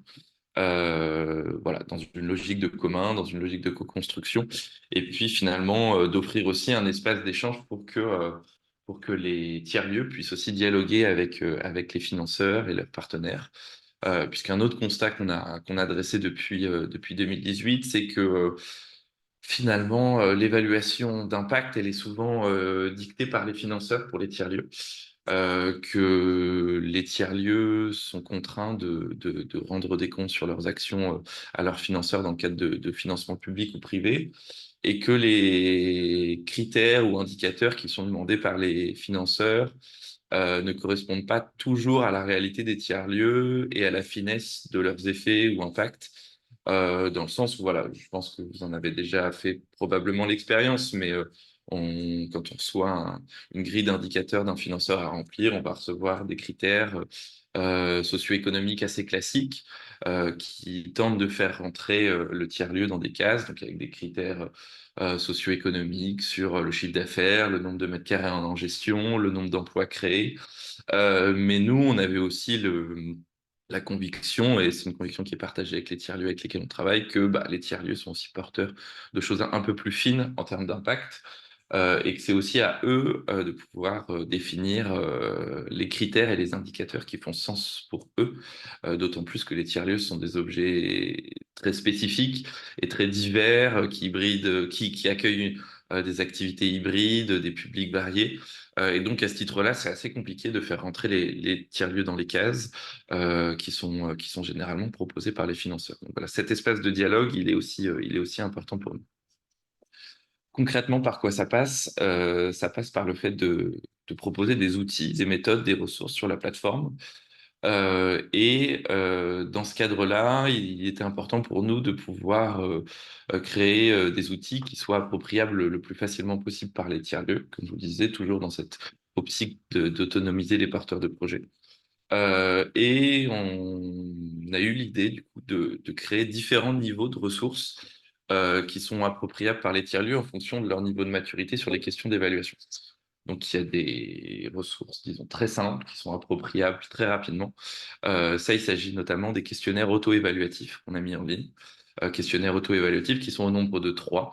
Il y a un questionnaire sur les effets justement assez classiques des tiers-lieux, les effets socio-économiques, la présentation générale du tiers-lieu, avec, voilà, comme je vous disais, les critères classiques de nombre d'emplois créés, nombre de mètres carrés en gestion, etc. Il y a un questionnaire spécifique sur les effets sociaux du tiers-lieu et un questionnaire spécifique sur les effets environnementaux du tiers-lieu. À chaque fois, chacun de ces questionnaires, c'est des questionnaires auxquels vous pouvez répondre en 3/4 d'heure à 1 h 15. Voilà, donc en moyenne 1 heure selon les questionnaires. Donc 1 heure pour chacun des questionnaires. Et l'idée, c'est vraiment en 1 heure de commencer à se poser des questions, de s'approprier le vocabulaire de l'évaluation, de dresser un petit bilan de ce que vous faites déjà sur le tiers-lieu, peut-être de vous inspirer en vous disant que telle action est déjà mise en place, que telle action, pour le coup, pourrait être mise en place facilement dans votre tiers-lieu.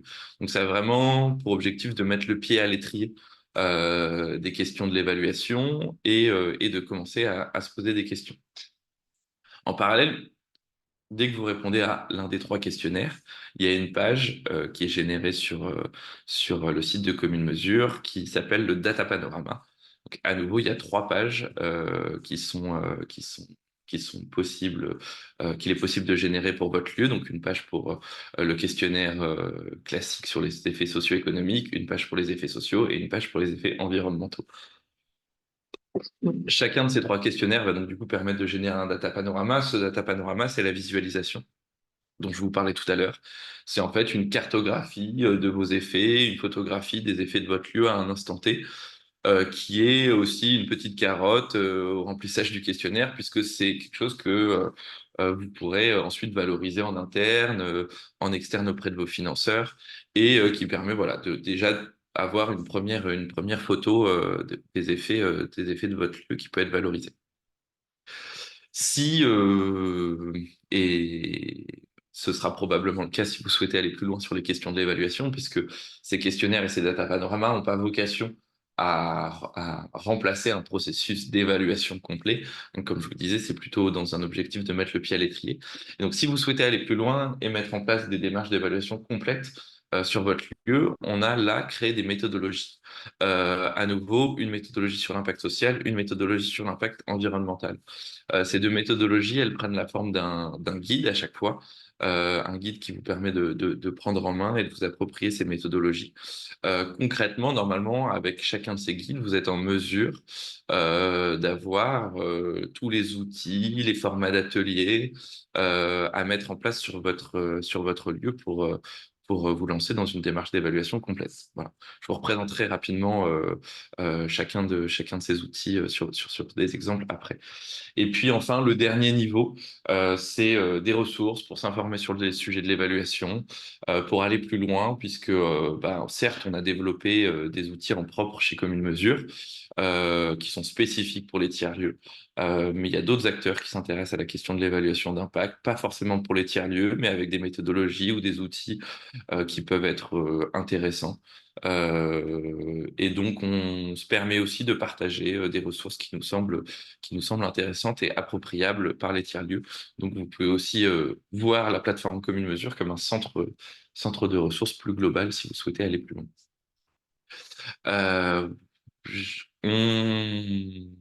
Dans le cadre un petit peu des outils, des méthodes qu'on vous propose, En 2022, on a d'abord décidé de s'intéresser à l'impact social, aux effets sociaux des tiers-lieux. Et donc, c'est là qu'on a développé une première méthodologie pour permettre aux tiers-lieux d'évaluer leurs effets sociaux.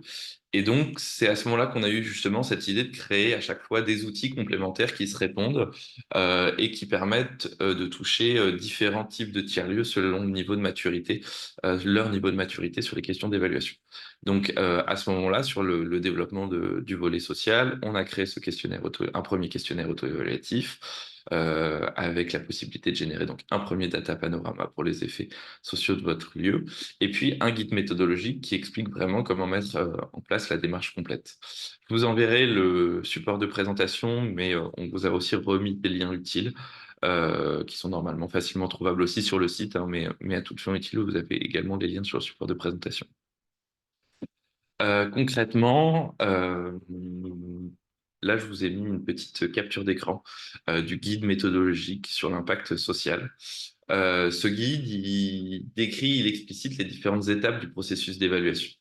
Nous, on a travaillé donc avec une agence d'urbanistes qui était spécialisée sur la question et qui s'appelle Approche. Et avec qui on a défini, en co-construction à nouveau avec un certain nombre de tiers-lieux, 3 grandes étapes sur justement toute la démarche d'évaluation d'impact. La première étape, c'est fédérer ses parties prenantes et s'accorder sur les grands enjeux. La deuxième étape, c'est collecter et analyser les données. Et la troisième étape, c'est de définir collectivement la valeur du bilan et du projet.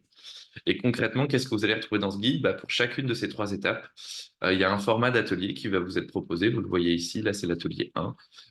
L'idée, c'est vraiment que vous puissiez être le plus autonome possible, puisque vous allez retrouver donc vraiment comment préparer cet atelier, le déroulé de cet atelier étape par étape, avec voilà, y compris la durée que vous devez consacrer à chaque étape, l'objectif de chaque étape. Et puis là, c'est un peu petit, mais il y a aussi des liens vers des fiches outils qui sont disponibles dans le guide. Donc, tous les outils et tous les éléments pour animer ces ateliers sont également disponibles dans le guide.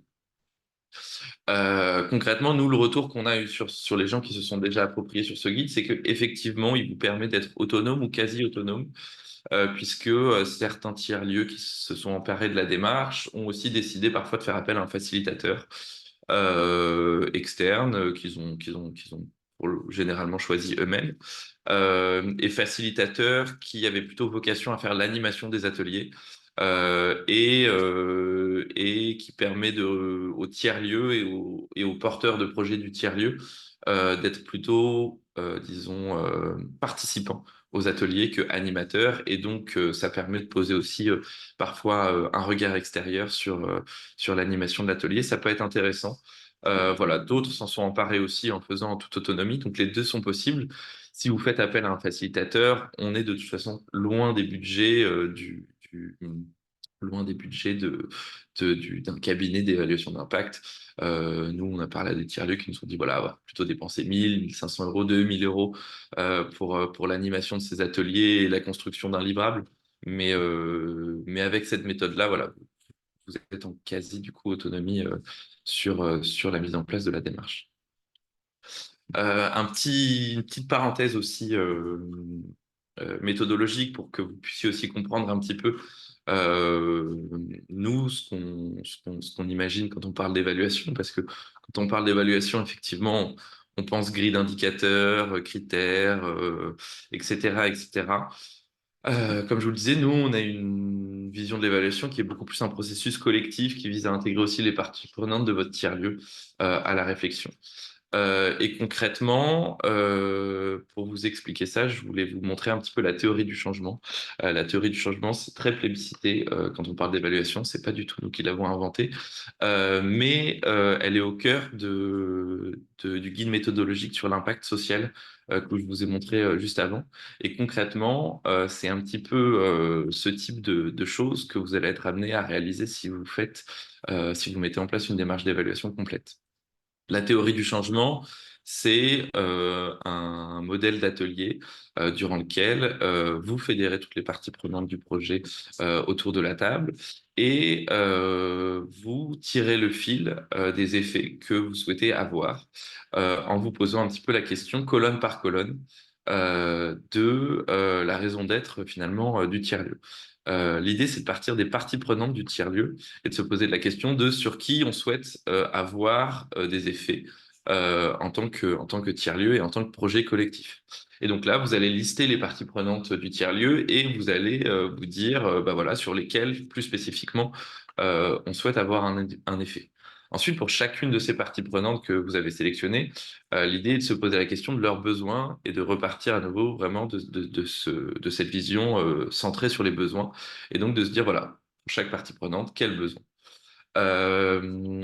La troisième colonne et la troisième question que vous allez vous poser, c'est quel changement on souhaite produire sur ces parties prenantes au regard de ces besoins. Et donc là, vous allez commencer à vous fixer des objectifs et une raison d'être en tant que lieu, en tant que projet. Ces objectifs, ils vont vous permettre de décliner, ils vont être facilement déclinables en actions, en réalisation.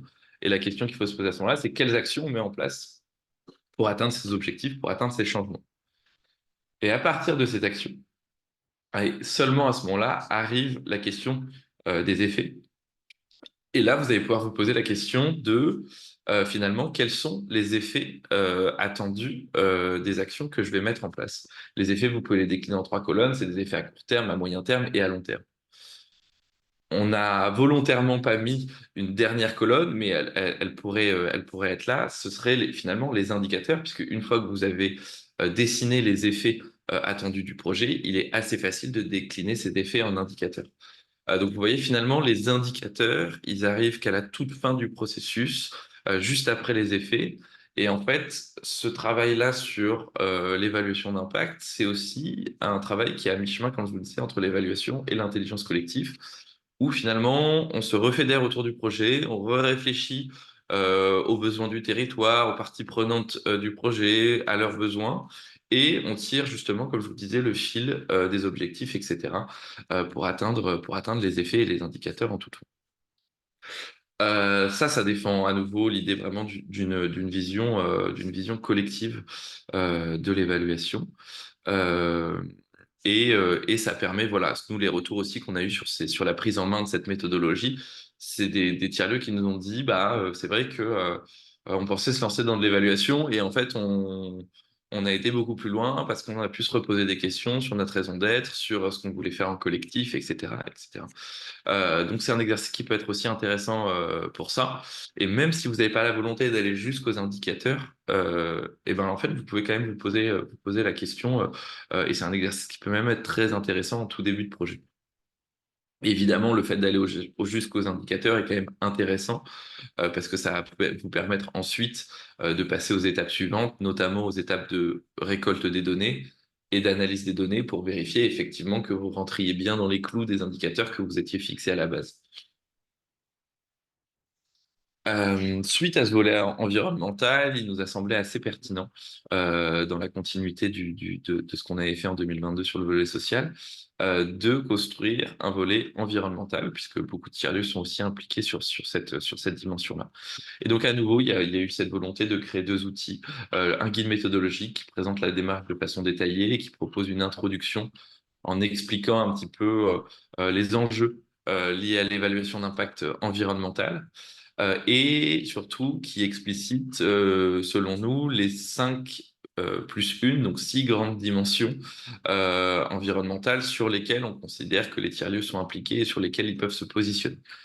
En parallèle, on a à nouveau développé un questionnaire auto-évaluatif qui permet aux tiers-lieux de se poser des questions, de mettre le pied à l'étrier et en 1 heure de générer une première visualisation de leurs effets environnementaux. Les 5 grandes dimensions qu'on a identifiées, c'est la circularité et la sobriété. Donc, moins consommer, mieux consommer, gérer ses déchets, tout ce qui a trait à l'économie circulaire et à la consommation. Les émissions de gaz à effet de serre, l'impact sur la biodiversité, l'environnement physique, donc là, ce sera plutôt l'impact sur l'air, l'eau et les sols, et la sensibilisation et l'engagement, donc la sensibilisation des parties prenantes du projet, que ce soit les salariés du tiers-lieu, le public, ou finalement, est-ce que le tiers-lieu porte aussi un engagement en termes de plaidoyer sur ces questions de transition environnementale. Et puis il y a une dernière dimension, c'est pour ça qu'on met 5+1, c'est celle de la santé humaine, puisqu'elle est directement liée aux précédentes et en lien avec les questions évidemment de transition environnementale. Voilà. À nouveau, vous pourrez retrouver les liens vers les guides et la grille auto-évaluative. Là, on vous a mis un petit exemple du coup d'un data panorama sur le volet environnemental. Je vous montrerai tout à l'heure sur la plateforme parce que normalement, il est cliquable. Mais concrètement, voilà, c'est le type de visualisation que vous allez générer à partir du questionnaire sur les effets environnementaux. Et cette cartographie, eh ben, concrètement, elle fait, donc là, c'est un exemple à partir d'un lieu en Seine-Saint-Denis qui s'appelle Zone Sensible, qui est une ferme urbaine. Et donc là, ce lieu, vous trouvez la raison d'être du lieu. Vous retrouvez, disons, un résumé de son engagement sur les 5 grandes dimensions dont je vous ai parlé juste avant. Et puis après, un détail pour chacune des dimensions. Donc là, on a le détail pour circularité et sobriété, avec du coup les sous-dimensions dont je vous parlais, moins consommer, mieux consommer, gérer les déchets. Mais normalement, c'est cliquable, comme je vous disais, et vous pouvez avoir le détail de chacune des dimensions avec des sous-dimensions, une action clé mise en avant par le lieu, un chiffre clé. Voilà, donc ça, c'est un petit peu un outil qui vous permet d'avoir cette cartographie. C'est intéressant parce que forcément, du coup, en le mettant à jour, parce que vous pouvez le télécharger.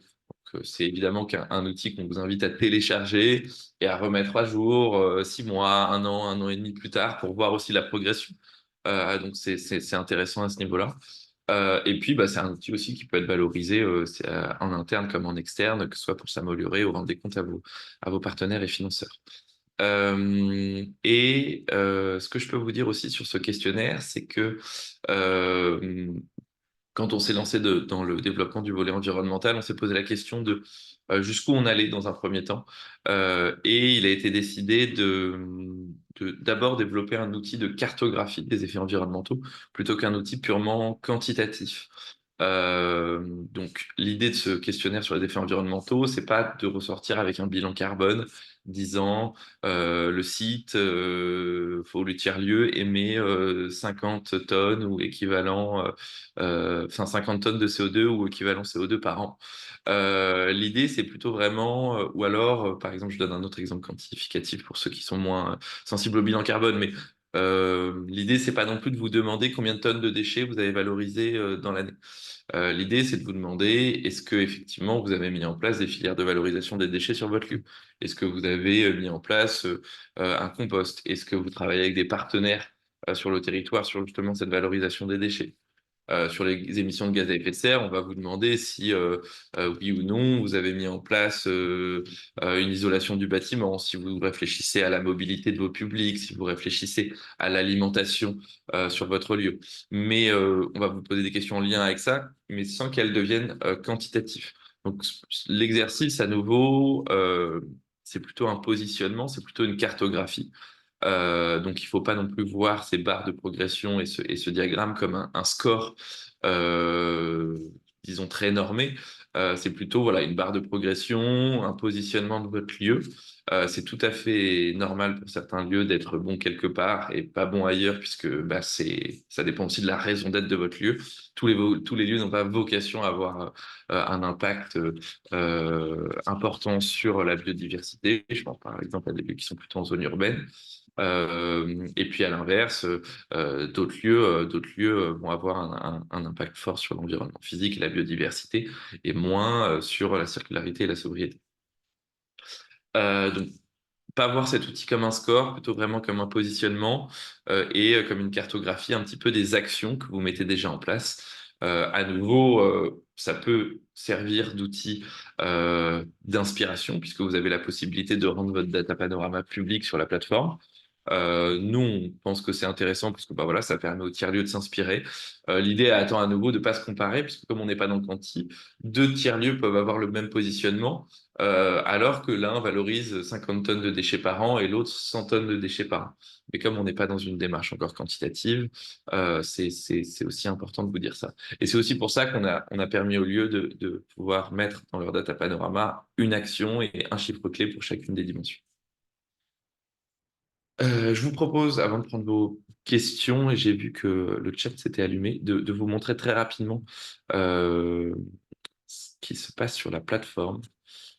Hop. Je ne sais pas si vous voyez le site maintenant ou si c'est toujours sur la présentation. Non, c'est toujours sur ta présentation. Alors, euh,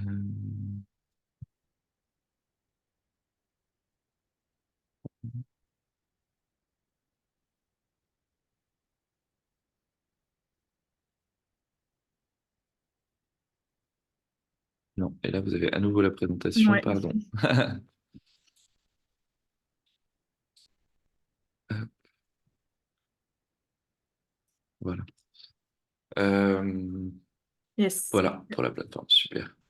Concrètement, juste pour vous montrer très rapidement où est-ce que vous pourrez retrouver chaque chose, les méthodes, donc mesurer ses effets sociaux, mesurer ses effets environnementaux et autres méthodes et outils, c'est les trois guides, enfin c'est les deux guides pardon dont je vous ai parlé, donc l'un sur les effets sociaux et l'autre sur les effets environnementaux. Là, on se permet aussi, comme je vous le disais, de partager d'autres méthodes et outils qui peuvent être intéressants pour les tiers-lieux.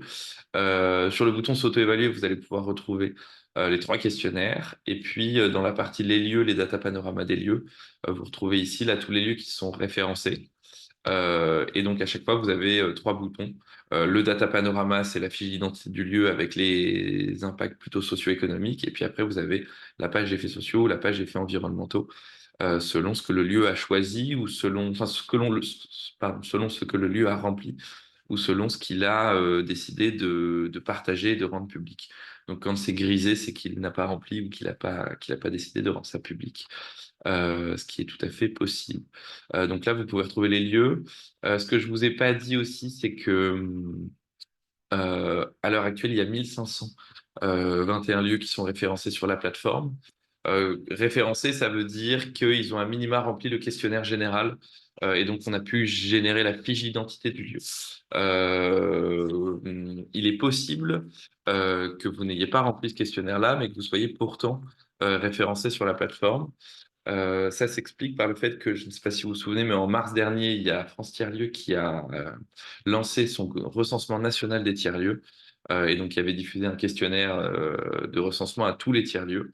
Et je ne sais pas si vous vous souvenez, mais il vous était laissé la possibilité, dans ce questionnaire de recensement, de partager vos données avec commune mesure et de générer un data panorama à partir de ces données.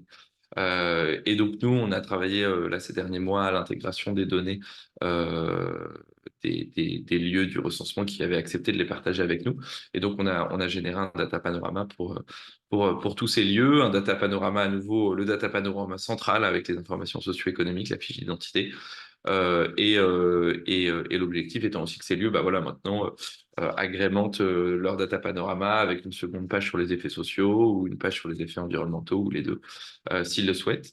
Donc, si vous avez un doute sur le fait que vous ayez ou non déjà été référencé sur la plateforme, euh, je vous invite à aller sur les data panoramas des lieux où vous trouvez toute la liste. Ça peut être un peu compliqué de vous retrouver dans la liste parce qu'il y a de nombreuses pages. Donc à ce moment-là, vous pouvez cliquer sur la petite loupe et retrouver le lieu que vous souhaitez. Je vais chercher un lieu de plateau urbain, là en l'occurrence les Grandes Voisines. Et donc en cliquant dessus, vous pouvez retrouver le data panorama du lieu. Ça, c'est la page dont je vous parlais tout à l'heure, hein, qui est la fiche d'identité du lieu. Vous retrouvez les informations socio-économiques, voilà, les grandes thématiques du lieu, le nombre de mètres carrés, le contexte territorial, etc., etc., les valeurs portées par le lieu, sa composition, les acteurs impliqués, etc. Et puis là, par exemple, on a un lieu qui a du coup rempli la partie environnementale, donc on va pouvoir aussi voir sa partie environnementale. Euh, voilà, donc c'est des résultats moins, disons, positif que le lieu que je vous avais montré en exemple. Mais c'est aussi à ça que ça sert l'évaluation. Hein. C'est pas de se mettre en échec, hein, mais c'est de se poser des questions et se dire, bah, tiens, finalement, sur telle chose, on n'est pas forcément positionné comme on aurait souhaité. Donc c'est aussi un exercice qui est intéressant pour ça. Et à nouveau, on vous invite à être le plus honnête possible, hein, dans vos réponses au questionnaire, hein, parce que bah, il n'y a pas de vocation disons, ce que... Enfin, vous pouvez déjà rendre votre data panorama privé si vous souhaitez pas partager votre positionnement. Et par ailleurs, il n'y a pas vocation à ce que ça vous mette en échec vis-à-vis d'autres personnes. Donc, c'est plutôt l'idée que ça puisse vous servir comme outil à vous. Voilà. Après, dans le qui sommes-nous, vous allez pouvoir retrouver un petit peu, disons, les partenaires qui nous accompagnent, et notamment les membres du comité de pilotage qui nous accompagnent dans cette aventure collective. Et puis quelques petits mots sur la démarche, notre position, quelques outils bibliographiques, mais le cœur est vraiment dans les méthodes et dans s'auto-évaluer, et puis après dans les data panoramas.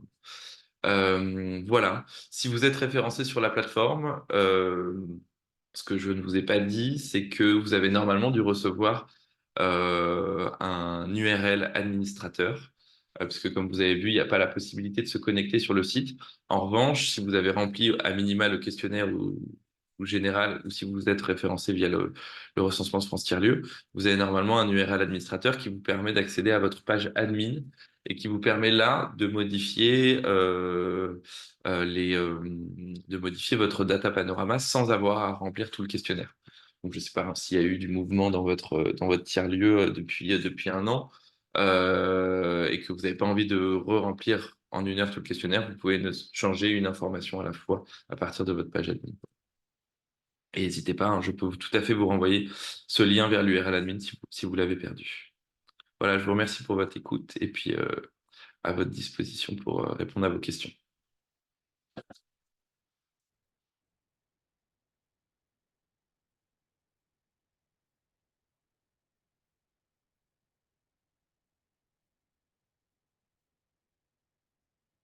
Peut-être s'il n'y a pas de questions, moi j'en ai une, c'est de savoir si effectivement parmi vous, il y en a qui ont été déjà confrontés aux enjeux d'évaluation, que ce soit par obligation pour les financeurs ou que ce soit par volonté de se piloter. Est-ce qu'il y a des gens qui sont un petit peu plus avancés sur ces questions-là? Oui, bonjour. Oui, bonjour. Oui, bonjour. Donc, j'interviens. Je pense qu'il y a d'autres structures qui sont présentes, qui ont été confrontées à des situations d'évaluation et d'audit, puisque quand nous sommes organismes de formation Calliope, de fait, c'est le type de situation auquel nous sommes confrontés, avec toute une réflexion sur la démarche qualité et la conscientisation des actions que nous menons, que ce soit par rapport aux différentes parties prenantes, que ce soit des financeurs, que ce soit, je dirais, des normes par rapport à la formation professionnelle, que ce soit de fait les publics qui sont quand même les premiers qui bénéficient de l'effet de nos prestations. Voilà, donc oui, c'est des démarches que nous connaissons, ce que je trouve particulièrement intéressant. Bon, déjà, c'est d'aborder les choses sous l'angle de la transition et de l'effet, et pas uniquement de l'impact. D'autre part, la question de la valeur sociale et de l'effet sociétal de nos actions, c'est important justement de pouvoir le valoriser. Donc, quoi qu'il en soit, je trouve que c'est une démarche intéressante parce que bien souvent, quand on est dans le champ du social et de l'éducatif, l'effet de nos actions peut se mesurer à 10 ans, 15 ans, etc. Et c'est difficilement mesurable, quoi qu'il advienne, puisqu'on est dans l'humain et on a beau essayer de nous mettre dans des tubes à essai, bon, j'espère qu'on va résister encore un peu. Ok, intéressant. Voilà. Et c'était quel type de démarche vous avez un petit peu appréhendé? Enfin, c'est plutôt, vous parliez plutôt sur des questions de réglementation et vis-à-vis de normes. Après, est-ce que vous avez plutôt mis en place des choses quantitatives, qualitatives, puisque vous parlez justement de temps très long, 10-15 ans? Bien, bien oui, par rapport au fait que dans dans le cadre de nos différentes actions, qui ne sont pas uniquement liées au tiers-lieu, hein, le tiers-lieu, je dirais, même si on fonctionne comme des tiers-lieux depuis très longtemps, et comme la labellisation et la reconnaissance de ce mode de fonctionnement est effective que depuis 4 ans à peu près, je dirais, on travaille depuis des années sur des relations, je dirais, suivies avec les publics. Donc, on voit bien, on a des enfants qui vont, par exemple, arriver à l'association, qui vont arriver en CP et qu'on va accompagner tout le long de leur parcours scolaire. Et on voit bien quand même l'effet que peut avoir l'association par rapport à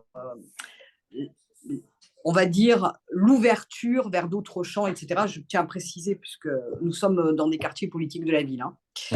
Donc, c'est pour ça que notre rôle de médiateur avec la culture, le loisir, les savoirs au sens large du terme, sans côté, je dirais, prétentieux, on voit quand même que ça ouvre des perspectives et que des enfants qui, a priori, auraient pu s'arrêter au niveau de la troisième ont continué et se sont même autorisés à avoir des projets personnels qu'on va qualifier d'ambitieux par rapport, je dirais, à une moyenne réelle de ces publics au cœur des quartiers, quoi. Voilà. Donc, c'est comme ça, si vous voulez. C'est par rapport au fait qu'on a pu accompagner des jeunes pendant près de 15 ans qu'on arrive à voir l'impact. Voilà. Donc, allez, on va choisir le mot effet parce que l'impact, c'est quand même très, très prégnant dans les discours. Ouais, Voilà. tout à fait. Non, mais merci pour ce retour. C'est vrai que c'est intéressant. Je pense que vous êtes, enfin, du coup, confronté à un enjeu qui est effectivement assez courant pour les tiers-lieux. C'est que, d'une part, effectivement, c'est compliqué de mesurer l'impact en tant que tel, puisque, bah, comme on compare le parcours d'un jeune ou le parcours d'un territoire avec ou sans l'intervention de tel ou tel organisme, c'est compliqué. Et puis par ailleurs, effectivement, de s'inscrire dans vraiment le temps long. Nous, ce qu'on a aussi observé qui peut être intéressant, c'est parfois justement au moment de l'exercice, comme la théorie du changement, c'est d'avoir vraiment aussi cette idée d'effet à court terme, moyen terme et long terme. Parce qu'évidemment, c'est pour le long terme que j'imagine vous portez vos actions. Mais à court terme, on a observé aussi qu'il y a des choses qui sont quantifiables ou qualifiables, pas forcément facilement, hein, mais sur, je sais pas, dans votre cas, je donne un exemple au pif, hein, c'est peut-être pas forcément, mais la reprise de confiance en soi. Oui, oui, Comment... ça aussi, mais bon, ça suppose quand même de voir régulièrement les gens. On est sur beaucoup Ouais. d'actions où on travaille beaucoup sur l'estime de soi et la confiance en soi. Justement, quand on aborde les questions qui sont liées à la maîtrise de la langue et à l'amélioration de la prise de parole, etc., on voit bien que ça a un effet assez rapide sur les gens. Et ce qui est intéressant, c'est le feedback, c'est-à-dire que les gens eux-mêmes le formulent. Et ça, c'est sûr que c'est un des aspects. Mais je dirais que ce qui est important, de mon point de vue aussi, c'est qu'on arrive à réfléchir sur des indicateurs communs en fonction des projets que l'on mène, des indicateurs communs qui vont nous permettre de dire, bon ben voilà, là, sur cette manière de faire, sur cette manière d'agir, on a eu tel effet. Voilà, pour tel type de public. Alors après, je ne pense pas que tout soit reproductible partout. Parce que justement, le rapport à l'évaluation, parce que j'ai quand même pas mal travaillé sur ces questions-là, ce n'est pas qu'un rapport techniciste. C'est-à-dire qu'il faut avoir aussi une intention. Oui, non, tout à fait. Je vous rejoins là-dessus. Et non, je réfléchis à un exemple en ce moment, mais en même temps, que j'ai perdu. Mais merci pour ce retour d'expérience. Effectivement, c'est intéressant. Je ne sais pas s'il y en a d'autres.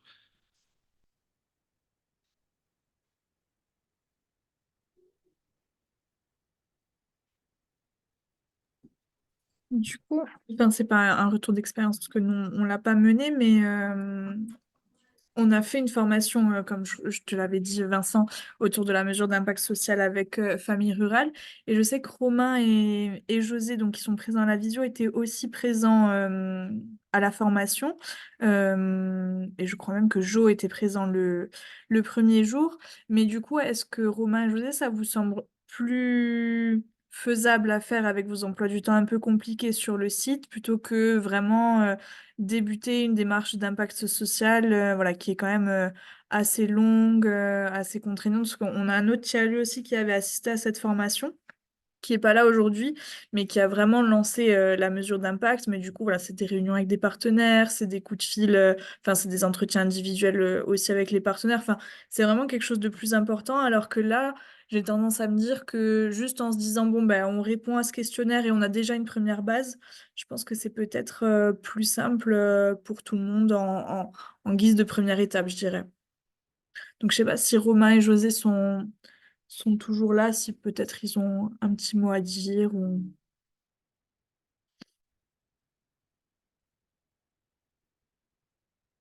Bon, je sais que Romain est en pleine préparation de l'inauguration du tiers-lieu, donc c'est un peu galère. Non, mais ils se sont peut-être absentés alors. Non, mais je viens juste de repenser, ouais, pardon, Madame Mattei, à ce que je voulais vous dire. Mais c'est vrai que nous, on s'est posé la question au tout début de savoir s'il fallait justement créer ce que vous disiez, un référentiel d'indicateurs commun. Euh, et en fait, on s'est rendu compte que c'était très compliqué et que on risquait de retomber dans les écueils des financeurs, à savoir de dire, bah voilà, il y a 15, 20 indicateurs qui font sens pour l'écosystème et en fait, il faut rentrer dans ces cases-là. Donc, je ne sais pas si à ce titre-là, vous, en fait, finalement, ça vous aiderait aujourd'hui aussi d'avoir alors, il faudrait pas que ce soit du coup un référentiel d'indicateurs, mais peut-être une liste dans laquelle Oui, on peut piocher. Je ne sais pas trop ce qui peut être mais utile aussi pour répondre à ce besoin.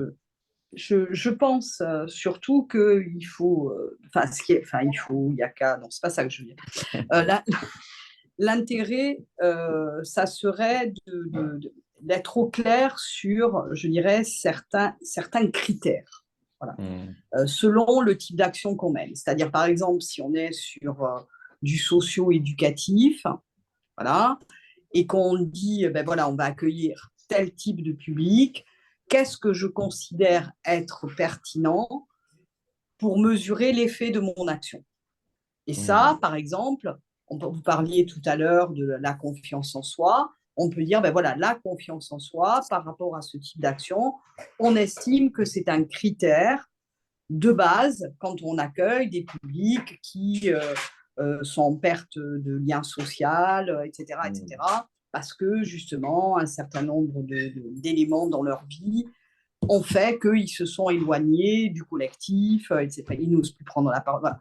Donc, on pourrait imaginer, selon un profil type d'action, ce qu'on considère être un ou deux critères, on va dire, de base, et à partir de ces critères de base, décliner pour chaque critère un ou deux indicateurs pertinents qui vont nous permettre de pouvoir démontrer que l'action a eu l'effet escompté. Voilà, donc c'est plus dans ce sens. Par rapport à, je dirais, des pôles types, pas de manière généraliste, parce qu'effectivement, vous avez raison. Et puis le but, c'est pas qu'on se ressemble tous, c'est pas ça. Mais par contre, on sait tous, regardez, vous venez de le dire, quand on parle d'éducation et quand on parle d'accompagnement, même si c'est un grand mot, à la citoyenneté, on voit bien quand on travaille sur des groupes de parole, ce qui est le plus compliqué pour les gens, c'est de prendre la parole, par définition. Hein. Donc, qu'est-ce qui va motiver à un moment donné que des gens prennent la parole? Quelles sont les conditions que nous allons créer pour faire émerger la parole? Voilà. Donc, c'est un peu sur des aspects comme ça sur lesquels on pourrait travailler pour avoir un ancrage commun. Après, bien évidemment, chaque structure, en fonction de son originalité, de son lieu de vie, de ce qu'elle veut aussi, parce que, comme je vous dis, derrière un projet, il y a une intention. Hein. Voilà, il y a justement, on parlait de changement. Bon, après, le changement, ça dépend de quoi on parle. C'est des choses, malheureusement, je trouve qu'elles sont très permanentes. Mais après, on peut avoir les mots du changement, mais réellement, on se rend compte qu'il y a une sacrée reproduction sociale. Mais bon, ça, je dirais, ça doit rester à la main de chacun, parce que le but n'est pas que tous les tiers-lieux de Dunkerque à Bonifacio se ressemblent, c'est pas le but.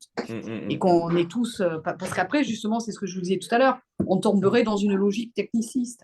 Et ça, ça doit être un gouvernail, ça doit pas montrer forcément toujours la même direction. Vous voyez ce que je veux dire? Oui. En fait, vous aimeriez un référentiel d'indicateurs, mais qui ne fasse pas forcément foi pour les financeurs qui s'en serviraient comme cadre Moi, définitif, quoi. si vous voulez, Vincent, je n'aimerais rien dans le sens où, par rapport à ma fonction, à mon métier, à mon histoire, je suis à l'aise avec les critères d'évaluation. Hein. L'idée, c'est de pouvoir acculturer plus de personnes sans que ce soit contraignant, rébarbatif, et que ce qui est important, c'est que ça donne du sens. Je pense que c'est pour ça que nous sommes là ce matin, c'est pour que tout le monde donne du sens et arrive à mesurer un peu l'effet de ce qu'il fait, de ce qu'il produit. Parce qu'autrement, si le but, c'est simplement de se faire plaisir, c'est bien déjà, hein, c'est bien de voir l'effet que ça a sur nous. Hein. Ça a un bon effet sur moi, c'est pour ça que je continue depuis 30 ans. Mais je veux dire, c'est pas suffisant, puisqu'on ne le fait pas que pour soi à un moment donné. Vous voyez? Ouais, bien sûr. Voilà, c'était ça mon propos en fait. Non, je C'est comprends. de pouvoir travailler ensemble sur, par exemple, un tiers-lieu, c'est un lieu où les gens se retrouvent, par définition. Par définition. C'est un lieu hybride, comme vous l'avez dit. Donc, comment on peut évaluer ce côté hybride? Comment on peut évaluer le fait que c'est un lieu partagé, en fait? Tout à fait. Alors, par exemple, est-ce qu'on met en place des questionnaires de feedback? Voilà, à court terme, comme on est obligé de le faire sur la formation et sur toute action qu'on mène, où les publics sont en capacité, quand je dis capacité, je parle de leur âge. Hein. Même si après, même avec des enfants, hein, ça peut très bien se faire. Hein. Demander s'ils ont apprécié la séance ou pas.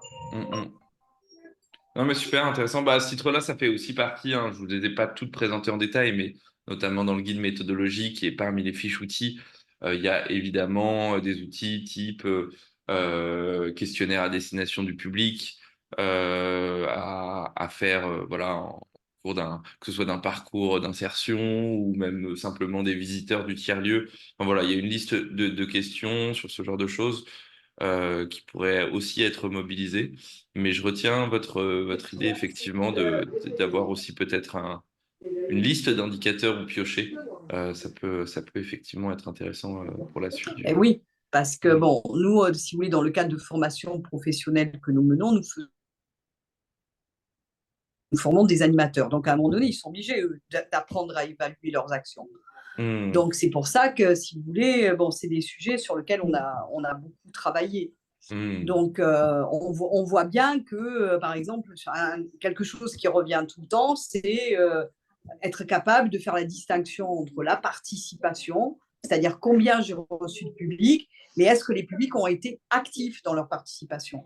Après, on peut dire j'ai reçu 300 personnes, puis il ne s'est rien passé, quoi, j'ai parlé tout seul pendant 3 heures. Bah oui, non, c'est pas l'objectif, ouais, je vous rejoins. Non, mais c'est aussi pour ça qu'on défend pas que du quanti, hein, parce que sinon on perd aussi justement toute la finesse de ce qui se passe un peu dans les tiers-lieux. Hein. Après, ça, la course aux chiffres, quoi. Mais merci beaucoup, ouais. Je sais pas s'il y avait peut-être d'autres retours, d'autres questions, mais n'hésitez pas, je suis à votre dispo.